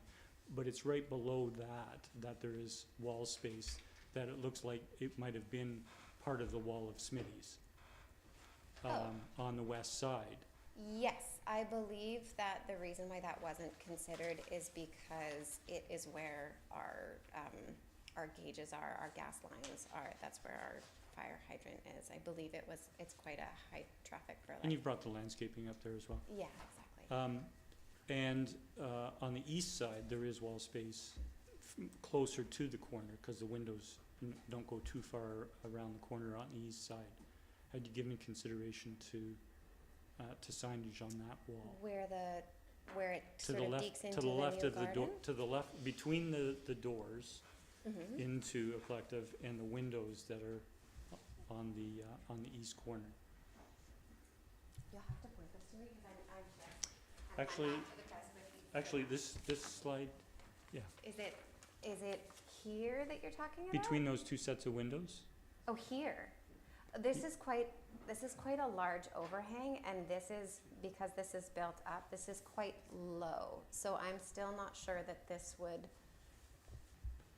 and hence my question through to staff is that would likely, staff does in the report indicate the minimum height variance, and so that would come into play and require a variance, a height variance on a fascia sign if it was to be below the roof line there? Through the chair to the mayor, yes, a sign in that location would require a variance. And it's important to note too that the sign bylaw requires signs to be displayed on the portion of the building that contains the business that the sign is advertising. So the applicant could not put up a sign for this business on a part of the building that is occupied by the hotel. Mhm. Thank you. Okay, but that wall I'm speaking of is for the new business. I believe that wall is actually the end of our breakfast room for the hotel because the space was bisected. Fair enough. And at any rate, and if staff could confirm that it would require another variance if you were to have the signs that appear to be working for you now and a second sign lower down. If I could just direct that to staff. You can only have, Pardon me, would you repeat the question? we're only allowed, businesses are only allowed one fascia sign per side. For fascia signs, it's one sign per face of the building. But these are not fascia signs, but if they were, that would be the requirement. Thank you. Thank you very much. Thank you, Chair. Thank you. Councillor Rintoul? Thank you. I'm happy to move the recommendation. Sure, go ahead. I'll move, oh, okay. Do you want me to read it in? Do we need to read it in? It's in the minutes. I don't think it's necessary. Do you want to speak to you want to motivate? Yeah, I think, look, we've seen some of these, be somewhat contentious in other areas of Sydney, and I know myself, I certainly look forward to feedback from the adjacent property owners and residents when they have the opportunity to comment on this. So at this point, I'm pleased with the recommendation to move this forward for comment back to council, and I'll look forward to seeing what the community has to say. Thank you for your presentations. Mayor McNeil-Smith, nothing further. Councillor Duncan, and then Councillor Garnett. Yeah, thank you. I guess in support of this application, I was there on Wednesday for the SBIA's monthly meeting, and as I approached it on my bicycle, I could see the sign from there, and that signaled to me that it was open and not just for the SBIA, and I thought, wow, that looks great. And then the next day I got this application saying that it wasn't legal. I went, oh, maybe I should have known that. But I think, when it comes to making a decision about this, I was evaluating it the way a regular member of the public does, and not somebody who's constantly thinking about the detailed minutia of signage bylaws. And what that meant was that as I approached this business, I saw their sign, recognized that it was now an open business, and that the sign looked appropriate for the design of this building. And I thought, oh, good, and had a little happy feeling, rather than what this bylaw, saying no roof signs is meant to prevent, which is, big garish things that overpower the surrounding environment and prevent, like an unfair advantage, or just kind of make everything look like the Vegas Strip. And this does not do that in any sense. It looked good. And so evaluating it from the sense of being a member of the public, rather than somebody who's looking at this as a strict, interpretation of bylaw, and rather in the spirit of what the sign bylaw is supposed to do for the businesses in the built environment, this application meets it, and this is a wonderful business. It looks great inside and out, and welcome. Thank you. Thank you. Councillor Garnett. Thank you, Chair. Just before I make a comment, I just want to confirm with staff that you are fine with not reading in the recommendation. My feeling is we probably should read it in, but if you're okay with it. Okay, we're good? Oh, okay, perfect, thank you. Just want to make sure you guys are all happy over in that corner. But like others on council, I've been to the site. I actually made a point of going multiple times, rain, clouds, sun, to see what impact visibility. Don't know why I did that, but it just seemed like it made sense. From my perspective, I totally understand where you're coming from, the way the building's constructed. I walked around, like, where would you put a sign based on our other sign? You're asking for other variances, so we're right back where we started. And I totally see the one on the south facing coming from the west. Makes total sense. You can't see it from any other area coming any other direction because of the trees on the boulevard, which have to stay. And the one on the east, Yeah, good to hear perspective from Sarah on, or Councillor Duncan on her bike, because when I was walking, it was difficult to see it in places, and because of the boulevard tree further up, but more the tall freestanding sign. Like if that wasn't there, it would make total sense for me in terms of visibility, traveling on a vehicle or being a pedestrian, because I actually had a little trouble seeing it because of that. So then I was like, well, what purpose does a sign have if I can't see it? But having Councillor Duncan say that she could see it, it depends on where you are, but there was a bit of a visibility component there because of that freestanding sign. Just want to bring that to your attention, and I'm happy to hear what the neighboring community has to say and get their feedback. I think it's an important part of the process, and we'll take it from there. Thank you, Chair. Thank you, Councillor. Councillor O'Keefe. Thank you. Just one more question through you to staff. Are signs permitted in the landscaping area? So I'm looking at the beacon facing with the wall with all the windows. And, you know, I've seen some businesses, I can't think of any but in Sydney, but elsewhere, where they have, you know, short little sign panels in the landscape area. Is that something that we permit? Through the chair to Councillor O'Keefe, do you mean like a freestanding sign with posts in the ground? Yeah. So that's not a permitted sign type anymore, either a low amount freestanding sign or a tall freestanding sign, like the pylon sign that the presenter indicated is there advertising the motel business. So no, that's not permitted by the bylaw. Yeah, thank you. Councillor Duck. Thank you, Chair. I would be supporting this recommendation and want to thank the proponent for giving the consideration she did to the design and lighting and just the consideration and rationale for not including lighting. So I think that's a high accolade for this signage that serves the business but doesn't overpower the community. Thank you. Thank you. I have only a brief comment, and that is, having viewed the building and the signs, I don't see much alternative for the business proponent. And I think what they've done is reasonable, and it's certainly not something that's going to be an eyesore. So I'm quite happy to support this. If there are no more questions or comments, we'll call for the question. All in favor of the motion? Any opposed? None opposed. Motion carries. Thank you very much for your presentation. And we will move to item 7B on the agenda, and the presentation of this first, I'll just read this in. Development Permit Application Number DP 100827 and Development Variance Permit Application DV Number 100312 at 9633 3rd Street to relax the regulations for size of detached accessory buildings to allow the form and character of 2 new single-family small lot dwellings. And the first item is a presentation from the applicant, Mr. Niall Paltiel. Hello, Mr. Chair, members of council, members of staff, and the public. Thank you very much for hearing me this evening. My name is Niall Paltiel with Island View Land Management, here presenting my third and final installment of Orchard Neighborhood DVPs, which is the 2-lot subdivision DVP on 9633 3rd Street. Briefly today I'll go over the property context, principles which have guided the application, brief planning rationale, the proposed layout and landscape plan, as well as an explanation of the single variance that I'm seeking here before you. And of course, beginning, we acknowledge that the subject lands are located on the traditional territory of the WSÁNEĆ people.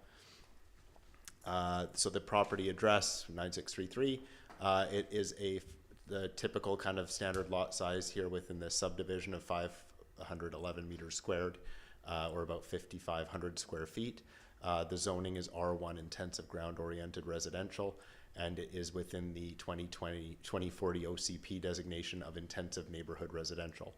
And then I've just outlined some of the development permit area policies, which are this application is beholden to, and I'll reflect on those further. You can see with the context map there, the lot is located to the north. There are 3 properties that were all redeveloped within about the last 10 years. and then some older properties to the south, but obviously it's part of that redeveloping context of the Orchard neighborhood. The design principles for this site are as follows: working to age in place, designing both homes with the primary bedroom on the main floor, and working with the site topography from the laneway across to the front with minimal grade changes in order to both balance the needs of the flood construction level that was mentioned earlier with the desire to limit the requirement for stairs on the main level. Accessibility excellence, I'm going above and beyond the typical Part 9 bylaw requirements within the township's land use bylaw to look at things like, which I'll explain further later on, such as like turning radius and other things within the ground level layout to ensure that accessibility can be met, as well as complementing the neighborhood, understanding that the application, because of the FCL, does require the buildings to be built up a little bit more. I didn't want to go to a 3-story height here and went to kind of 1.5 stories, or a smaller level with a bump up, to just work to both complement it from a visual standpoint, as well ensuring that the stormwater runoff doesn't have any negative impact to the neighbors. Soaking in the sun, I'm taking advantage of the fact that the 3rd Street frontage is west facing, and so ensuring that the patios and the frontage of the building along the street both have a positive way to take in the sun within the main living space, and provide some of the solar appropriate guidance that's provided within the design guidelines. As well, finally, providing laneway access, extending the town's laneway 1, as it's lovingly called in your GIS, to further develop that rear frontage for vehicle, cycling, and refuse access at the rear. So again, just very quickly, working through the different OCP guidelines, ensuring that we're creating vibrant, dynamic, street-oriented homes. While the design is repeating, I didn't want it to be cookie cutter. I wanted to ensure that we played with roof lines and other things to make them vibrant and dynamic while complementing the condition of the neighborhood and context. Working through environmental sustainability, building with no natural gas, as well as 2-step code energy level, or building envelope level 3 as a Part 9 building to meet the Town of Sydney's guidelines. Ensuring through form and character, again, that frontages are dynamic, street-oriented, and engaging. I'd be using some low voltage landscape lighting along the pathway on the side of the house to both demonstrate the property address, as well to identify the access to the primary entrance along the side of the property, and as well through intensive residential neighborhood infill, just ensuring that outdoor space and openings, etc., are all done to respect neighbors, ensure that overlook is being managed, and that privacy is still at a premium even in a smaller lot context. So with our site layout here, you can see along 3rd Street, I have both the current boulevard trees, the 2 cedars that are at the front of the property are maintained. As well, I've added some other existing trees to be added to the site, both at the rear of the property and at the front. At one point we had the layouts mirrored, and instead I actually made them repeating or the same in order to ensure that the pointer doesn't work, but basically to ensure that the pathway and the services being brought into the property didn't have any negative impact to the existing root zones on the existing cedar trees. Then we have a covered patio area at the front of the home, again taking advantage of that living space spilling out into the west exposure. And then along the property, you can see we have the permeable paver pathway that would be lit and downlit and take you to the covered front entry. And at the back of the homes, you can see that we have 2 proposed garages with vehicle, cycling, refuse, and garden tool placement. And then where the A and the B letter are at the rear of the property, just for context, that's also where the primary bedrooms are placed on the main level, which I'll show you in a second. And here's that second. So here we are, the home's oriented the same way. We have our main floor living space. Again, layouts within the kitchen, the hallway, and as well as the bathroom. Our ensuite are all designated or designed around providing additional accessibility. We even have an area in the master bedroom that could be included for an elevator down the road to be roughed in to get to the second floor. This was one of those things where you look at the context of the site and what can be done, and because of the floodplain level and the fact that we didn't want to be building lower than that into the crawl space or adding a third story in this location, just providing neighborhood context. We did grapple with the idea of adding a secondary suite here and really decided that it just wasn't an appropriate kind of increase in density when you think about the impact of parking, et cetera, for this specific location. So instead, we really leaned into the accessibility piece and decided that that was probably a more appropriate use of the layout and kind of settlement pattern within this specific area. You can see the third floor. I tapered the building envelope back from the living room area to basically create a bit more of a modern footprint, or sorry, a simpler, more modest, I should say, footprint on the upper level. We have 2 bedrooms here with a shared bathroom and laundry area, and then a flex area that effectively could get boxed in to be a 3rd bedroom as well if you had to. It wouldn't be a great sized bedroom, but it could be a 3rd bedroom in the event that you had a family use for the space and decided that 3 beds was more desirable, and then the primary bedroom could be used as a family room instead. So flexibility is key here. And then you can see the 2 homes, and the one thing I wanted to just illustrate here is that the newer home that you can see kind of on the left of the screen, or the also known as the north side of this plan, is built up quite a lot, and it really did kind of tower over the lot on my side. And so what we wanted to do was come up with something that both respected the professional's recommendation with flood construction level, but also didn't overpower the house that hasn't redeveloped to the south. So what we did is I used the 2 lots to basically stagger the development downward, so it kind of steps down like a terrace between the 2, and really the retaining walls required here are more of a landscape retaining wall and less of a significant engineered wall required. And then what it also does is, by building up a little bit, it means that I have more depth to put in stormwater management on my property and provide more thoughtful management to ensure that any runoff from my lovely new neighbor has been managed, as well ensuring that any stormwater from my site, or this subject site, is not negatively affecting the neighbor to the south, because obviously that was something very important from engineering standpoint and from myself in trying to be a good neighbor as well. I'm really happy with these kind of West Coast modern designs. They fit in quite well with the existing neighborhood context. And as you can see, based on the floor plans, they still provide a high degree of livability and natural light, even despite them being more modern footprints of, modest footprint. I keep saying modern instead, modest footprints of homes. Here's just a typical design of the shed, again, kind of fitting in with the roof line, garage, a single door access from there. As well, ensuring that there is a small space, not just for parking, but for garbage, recycling, and some landscaping or an electric bike. And then landscape layout here really quickly. You can see again just some deciduous shade trees being planted in the front and the rear of the property, ensuring that there's some natural grasses, etc. We wanted to have a nicely landscaped property, but we actually don't have any lawn in this one, because we thought that maintenance, again, if we're trying to be accessible and everything, lawns can be a pain.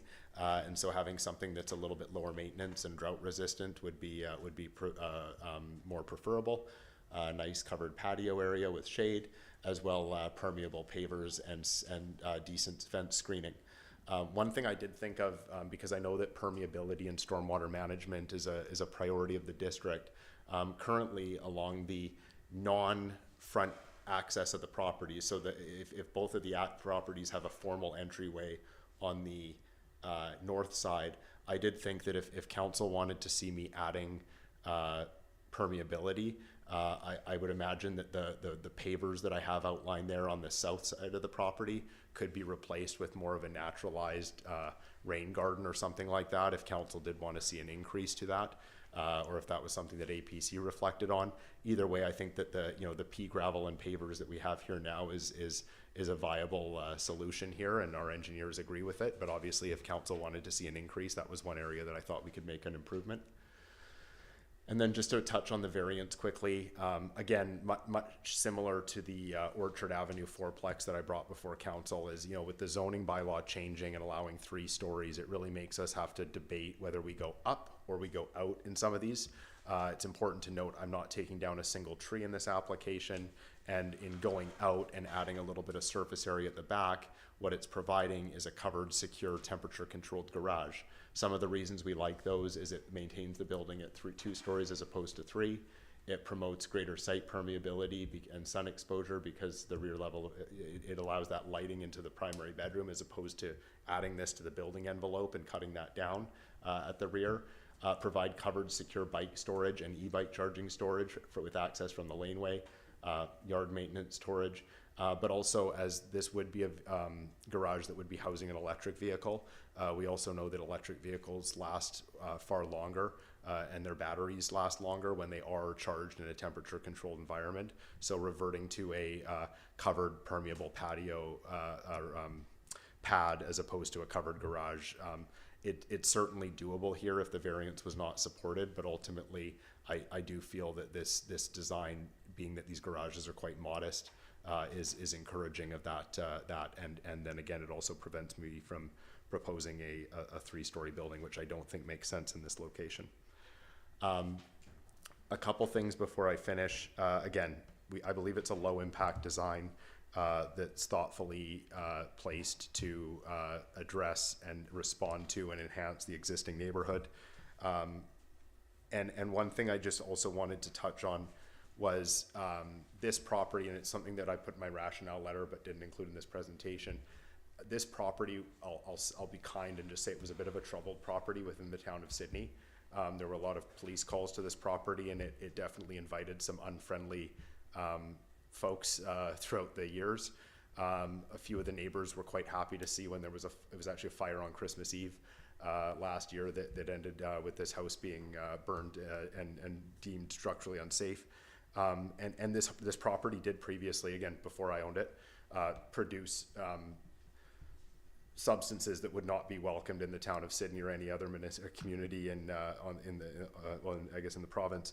And so one of the things that I've talked about is again, I don't know what that number is going to be because this is my first kick at doing these kind of applications and development, but I do want to provide some sort of contribution at the end of this project to the Sydney Food Bank, not being that there's an amenity requirement to this project because it is just a DVP and I'm not getting a density bonus of any kind, but I do feel just in kind of a restorative way, I just want to acknowledge that this is an improvement. The neighbors in the surrounding area feel that this is an improvement, and ultimately, hopefully, I'm hoping some good can come out of a property that had a bit of a troubled past. So again, thank you very much. That's it for me. Happy to revisit any slides or answer any questions. And thank you, Mayor and Council, Committee, I should say, for your consideration. Thank you, Mr. Paulteal.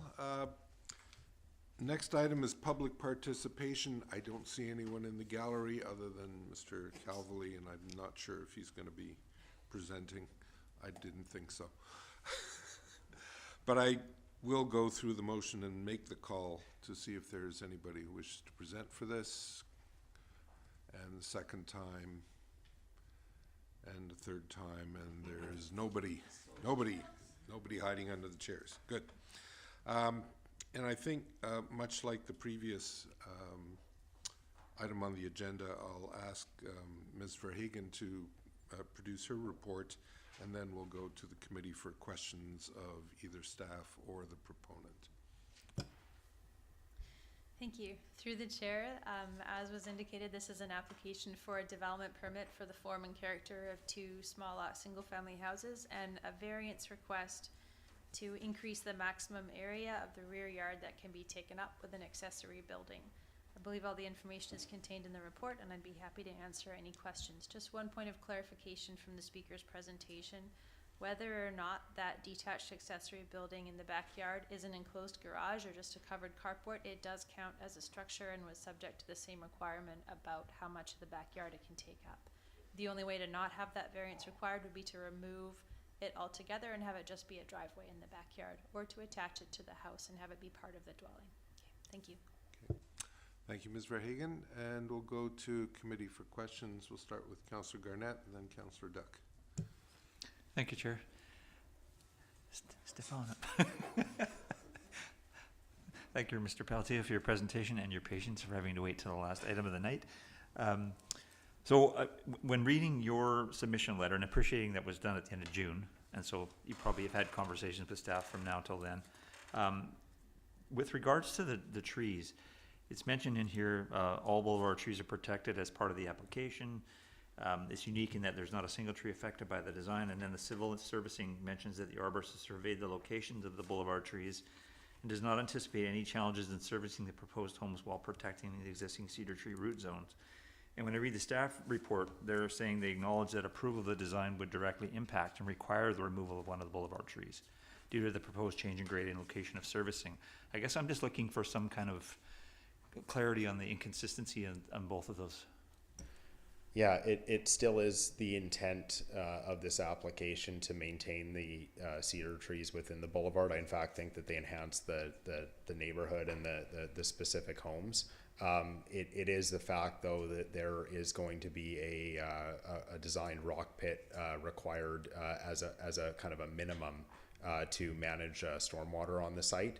And that is the logical place to have it located, so that then it basically fills and manages on site, and then in the event of a massive kind of overflow, it moves into the municipal system. It was raised that in the worst case kind of scenario in size and everything, that rock pit would have an impact to the tree root. I don't think I've heard, I take staff's comments. I don't believe we've concluded yet that a tree needed to be removed. And again, it was still my intent to maintain it. And so, at this point in the DVP, I'm not proposing anything to be removed, because my hope would be, as we work towards building permit, the engineers and arborists would basically sit down, come together and collaborate and come up with some design that ensures that we're not negatively impacting the root zones in any way that we can to help preserve the tree. Ms. Verhagen? Thank you. Through the chair, the submitted civil engineering plans that have been submitted so far illustrating the proposed change in grade does show a change in grade on the boulevard and service connections going through the root zone of this protected tree on the boulevard. So those would be finalized before a building permit is issued, so it may result in the removal of one or more boulevard trees. It would depend on the route that is taken for the civil servicing. Okay, thank you. And if I may. Sorry. Thanks.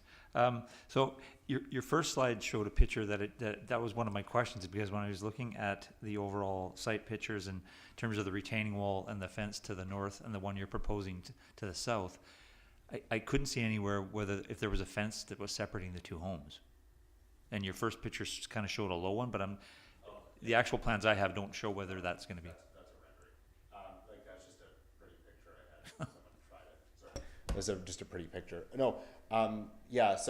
Just specifically speaking to the servicing. I mean, so there would be a fence in between the homes. The fence is going to be slightly lower because it would be sitting on top of the retaining wall, and we want to, we're not getting a variance on that, so it would still be meeting the district's bylaws for fence height. So currently, I do believe that storm and sewer service is actually under the tree, the cedar tree on the boulevard. You can see the cap there, right immediately below where the tree's labeled. The intent here. And what the reason why the path is on the far north side is that my hope is that we would push all of the services to that north side of the property and then be able to remove it from the root zone. But I'm assuming part of the issue here is that the current servicing that the existing home relied on is within that current area. So actually, it was more towards the actual two proposed homes. Will there be a fence going between those two brand new homes? So it was designed as a decorative cedar picket, I think is what you're looking at. Yeah. Your very first slide, I think. Yeah, the first slide showed it, and then I think my landscape. Wait, I'll go back to my landscape. I had I swear I had. Oh, yeah, sorry. Like that one there. Like a little small. Okay. So there will be something. Yeah. Yeah. Okay. It just wasn't clear from the pictures. And the other thing that for me was I couldn't find anywhere, and I pored over it with a magnifying glass, square footage of the homes. I know she didn't. I was looking. I knew that would get asked today, and I she didn't include. I was scanning through the plans. They're roughly 1,600 square feet. 1,600 square feet. Okay. And thank you for the landscape plan. That was something I was going to ask as well, because that was also lacking, and to see what you were actually going to put in various areas as opposed to just buildings and buildings. So my last question for you, and I have one for staff too, my last question for you is with regards to, you mentioned the suite possibility. So when I look at these, and I think it's important for the community to know that given the square footage of the lots, you could, under our zoning bylaw, put 3 dwelling units on each piece, both A and B, and you opted for 1. So I'm wondering, you talked about the suite component, but I'm wondering, like, in terms of not going 3 stories, but if you gave consideration to just stacking so that you could have 2 units and each be like a little less in size, but maybe more, might add a more affordability component, and also might sort of massage gently into what the province is hoping will occur on lots such as this? I appreciate that. I think that, where do I go? So I think that, again, there's probably better locations within the town of Sydney for stack kind of townhouse or stack duplex design. I thought the 5th Street location that I had, it was a good one. But I guess, like, the one thing is that like a 2,700 square foot lot is very modest in size. And the one challenge that we would be facing here, if I did go to a 2 lot, for instance, is where would the parking go, right? Like, you know, I'd be, you know, and the province did with the Bill 44, you know, they did talk in their design guidelines a lot about relaxing parking in instances where, you know, the multiple units on single lots are discussed. That was part of the recommendations within their design guidelines. Mm-hmm. I didn't think that was appropriate in this specific location. And so I would imagine that you would be going for a parking variance here, and again, likely going to, yeah, either 3 stories or quite a condensed home. And again, I just, you know, it would be an interesting design exercise, but again, I think that for this specific location, with what I had to raise to get the crawl space to work with it, the flood construction level, that this is the most appropriate kind of form of land use for this specific location. And one last, if I may, not to the presenter, but just to staff. I had reached out on Friday, and as of Friday, I don't think it's may change today, but it may have. The actual subdivision has not been approved at this point in time. So my question is, staff is comfortable if this recommendation does move forward to APC, we're okay to move it to that direction without approval existing ahead of time? So just to confirm your question, you're wondering if it's permitted to approve a development permit and variance before the subdivision is approved? Just us moving it to APC before the subdivision has been approved. Yes, the subdivision cannot be approved until the development permit is approved. Great. So that will be one of the conditions of subdivision in any form and character development permit area like this. Great, thank you. Thank you, Chair. Sorry, I think Councillor Duck was next, then Councillor O'Keefe. Thank you, Chair. If I could ask the proponent, just to give a sense, because I couldn't get the separation between the 2 buildings, what's the sort of space between the 2 you're at? Yeah, so each setback, the minimum within the land use bylaw is 1.2 meters. Mm-hmm. Each setback here is 1.22 meters. We've always, Terra typically always adds a small amount of additional breathing room, just because that way when you're doing your cut slope and excavation and everything, you're just being mindful of your neighbors and still able to get scaffolding and all of your safety items around. Thank you. And based on that, one is going to be, you've got the side exit per se, or the back door might be what it called for each of the units. Which side of that is on the north side or the south side of the building? That's a good question. Each of them are placed on the north side of each building. Okay. So you can see here, this design repeats on both the lot A and lot B, and you can see the primary entrance there on the north side. Great. That also, the other thing that did is that it prevented you from having to, like, I don't know, like, I like talking to my neighbors. My wife's more of the, tall fences make good neighbors kind of, person. And so it prevents you from having to bump into your neighbor on the front step every time. Oh, and the grading kind of does that as well. Yeah, and that was my rationale, just to confirm that. Earlier in your presentation, you mentioned that part of the use for the garage at the back would be for garbage cans and that. As I understand it right now, garbage and compost and recycling are picked up on 3rd Street, not on the lane. So have you made any accommodations in both in the interior design and for the exterior design where the people are going to put that? Because I can't imagine they're going to bring, you know, the only entrance into the back entrance per se into the house is on the side. So I'm just wondering, I can see some conflicts there for the owner going, where am I going to put my garbage can, et cetera, et cetera. Yeah, and I mean, maybe that's partially what the non-entryway, you know, side lot, side yard would end up being used to kind of screen and provide access closer to the road. However, no, I mean, part of the benefit to this is, although it would be you're right, a bit of a roll, the nice thing is that I'm able to work with the grade to not have to put any stairs along that pathway. So yes, if the refuse and recycling is you know, housed in the garage, you are able to get it to the front, and kind of using the gentle slope that's being proposed and no steps, able to get it to 3rd Street if that is where collection continues to maintain. Okay. My last question is relative to the western exposure and the taking advantage of the environmental. What's the depth of the porch at the front? I'd be making up an answer if I tried right now. What you can see here is there's a covered area, so I've cantilevered the soffit on the front porch area, and then beyond that, within the landscape plan, where is it? Sorry, I'm all over the place. So there's a covered porch area and then a patio that extends even beyond that, and so I'm assuming that it's likely going to be about 5 meters or 4 meters from the building face, but I would have to double check that. So this is essentially the outdoor use space for the owners of the building, because at the back with the garage being put in there, there's really relatively no space at the back for use, outdoor use.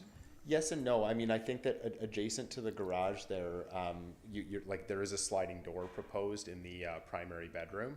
And so the ability to kind of spill out from that area and maybe have like an additional small seating area or something, and kind of using that, the enclosed garage space as like a bit of screening from your neighbors and everything.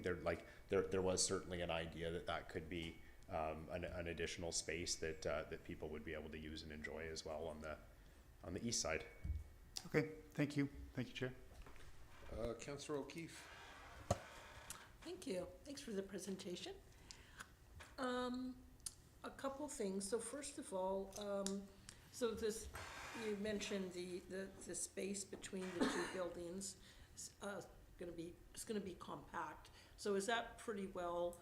Is there room to do anything in between, or is it just the fence? And I guess what I'm leading to is, did you consider doing a duplex instead, so that squish them, you know, have them together, have the ability for that extra, the interior setback, you know, more space on the outside? And is it less costly to build a duplex? Not necessarily less costly. I mean, certainly the bylaw would allow a duplex. I mean, I've gone through the extent of actioning the subdivision application to the point where there's a PLA approved. So I am satisfied, I guess, with this design in a way. The zoning bylaw would still allow 1.2 meter side yard setbacks on either side in the event that it was a duplex. So effectively, you could build the same building, just larger buildings effectively, without a change to the side yard setback with a duplex here. You'd be within the zoning bylaw. So I don't know if that would improve the open space, I guess, if you want to put it that way in any way. I mean, ultimately, I think that, you know, it's important to look at too, like in conversations with neighbors both to the north and the south on this project too, you know, both of them do value and appreciate the fact that I am building fencing above the retaining walls and trying to maintain that level of privacy and everything.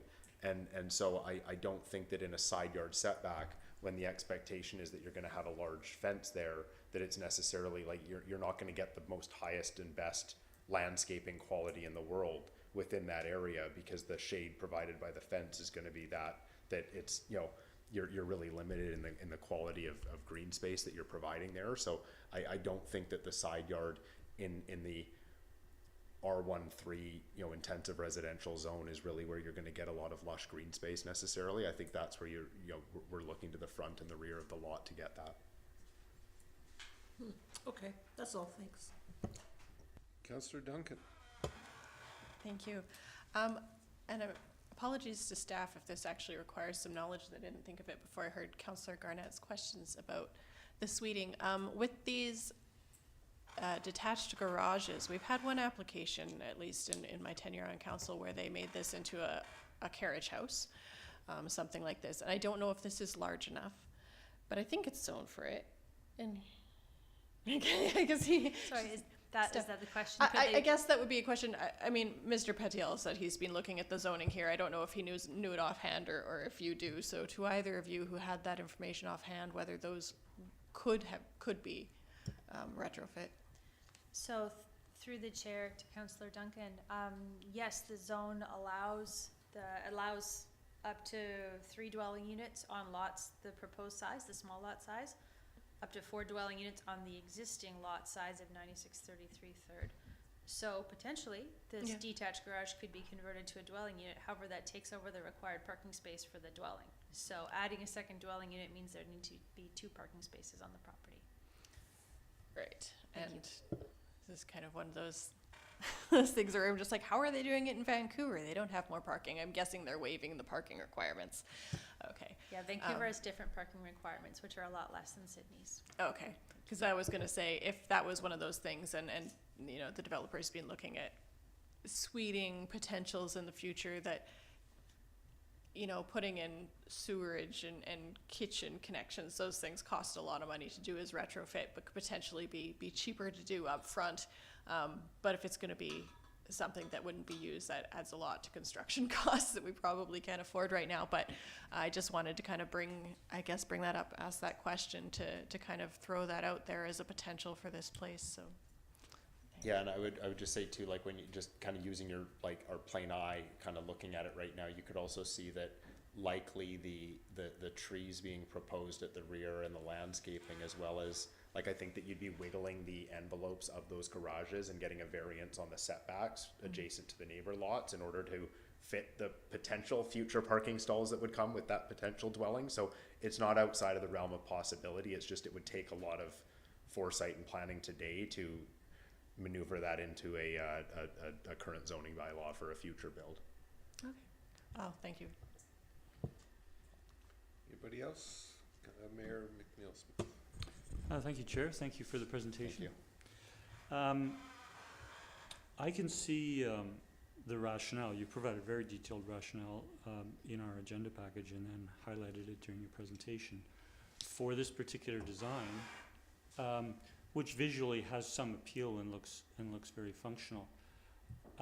In reference to the side setbacks, whether they're exterior or interior, they're all 1.22, which is 4 feet. When we look at the length of the dwelling structure, it's more than half the property or thereabouts.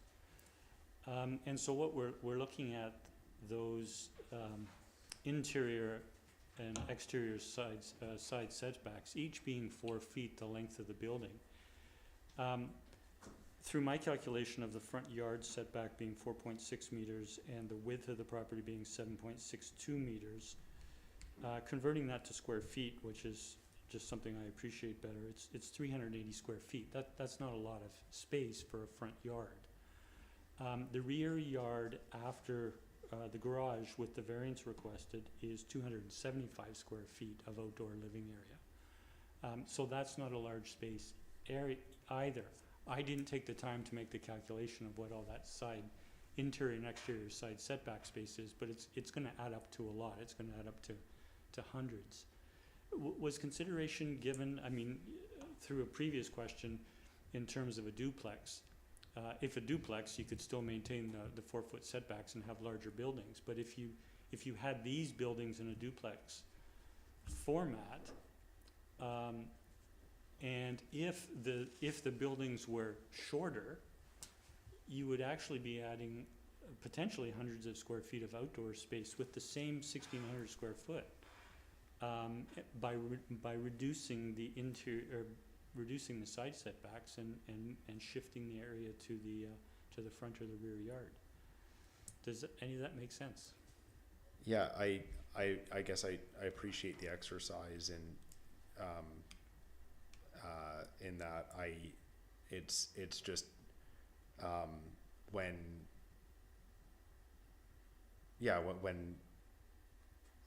I mean, I did this to be as compliant as possible with the existing zoning bylaw, and I'm working within that for this. In the event that if APC or council felt that I should go back and redesign for a duplex, I just that's about probably, like, with all due respect, that's probably about 8 to 10 months of revision work with staff that I can't do. So at this point, I'm trying to work within the lines as much as possible, and come up with something that is positive, and I think has been done quite a few times within this neighborhood already with a lot of success and minimal impact. Thank you for the answer. I mean, there are examples in the neighborhood, in the Orchard neighborhood of duplexes, and then examples like this. It just looks that there's a lot of the limited property area in these side setbacks, which will have limited use. My second question, you did explain it during the presentation, but I'm sorry I didn't follow it.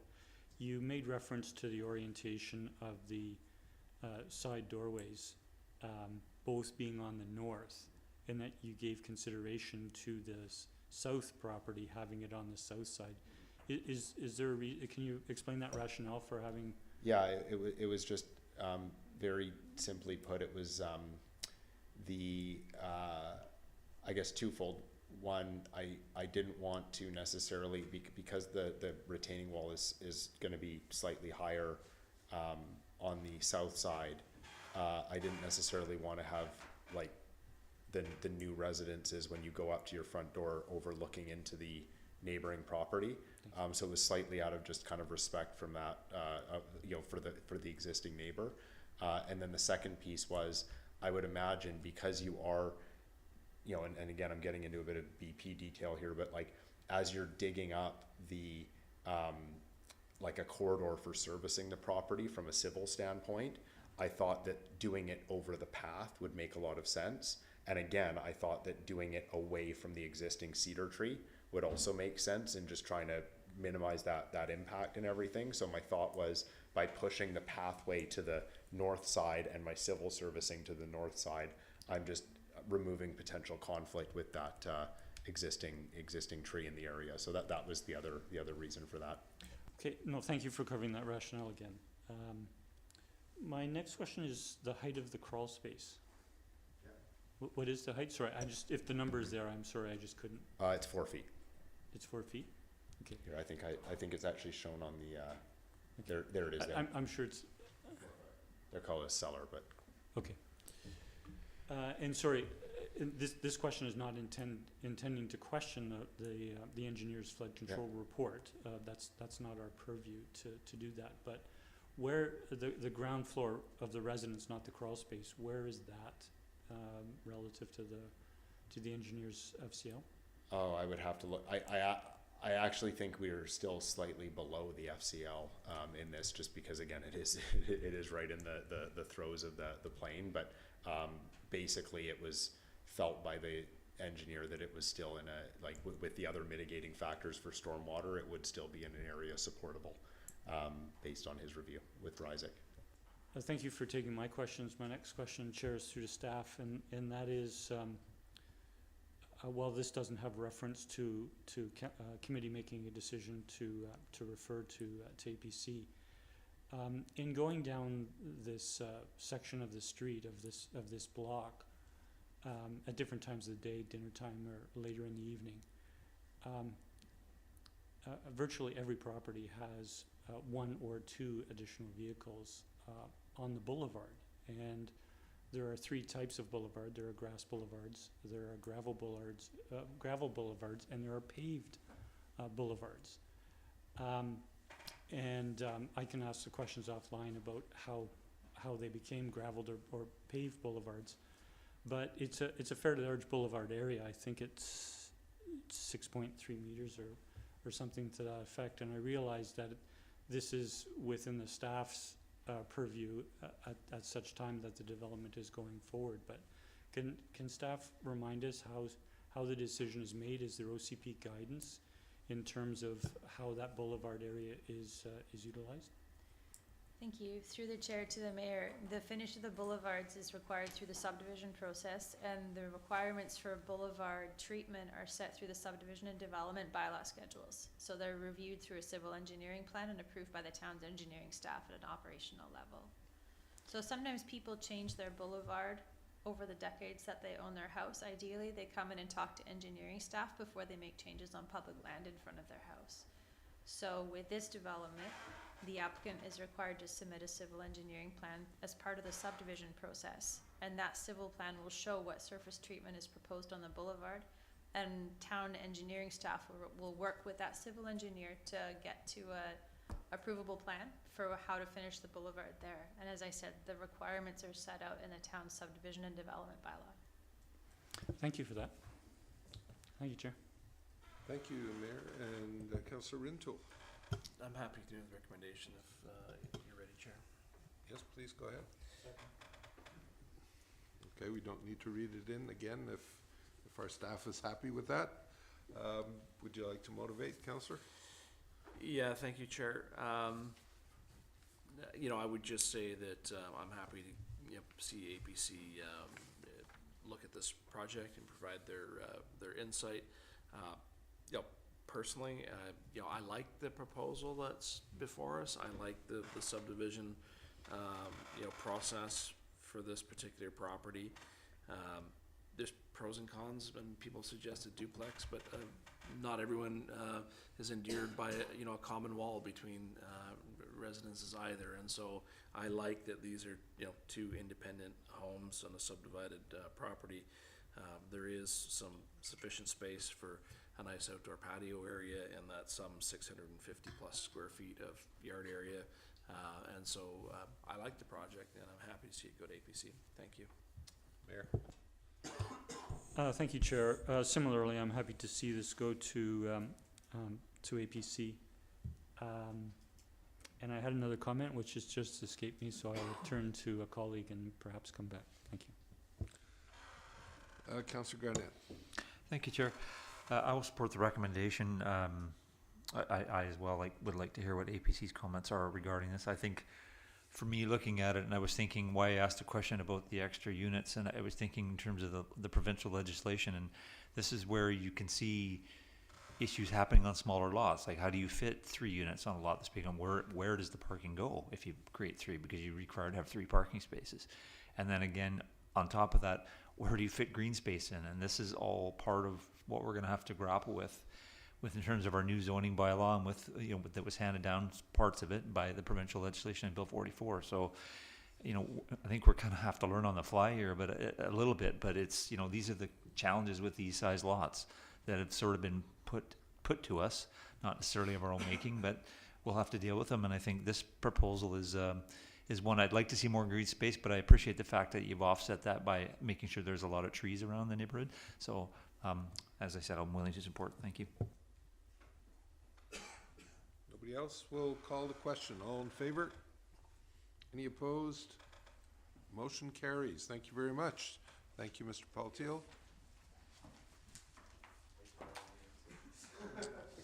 And we have no staff reports. We have no other business. So I'll entertain a motion to adjourn. Councillor Duck. Second. And Councillor Garnett, all in favor? None opposed. Good evening. Thank you very much for joining us tonight.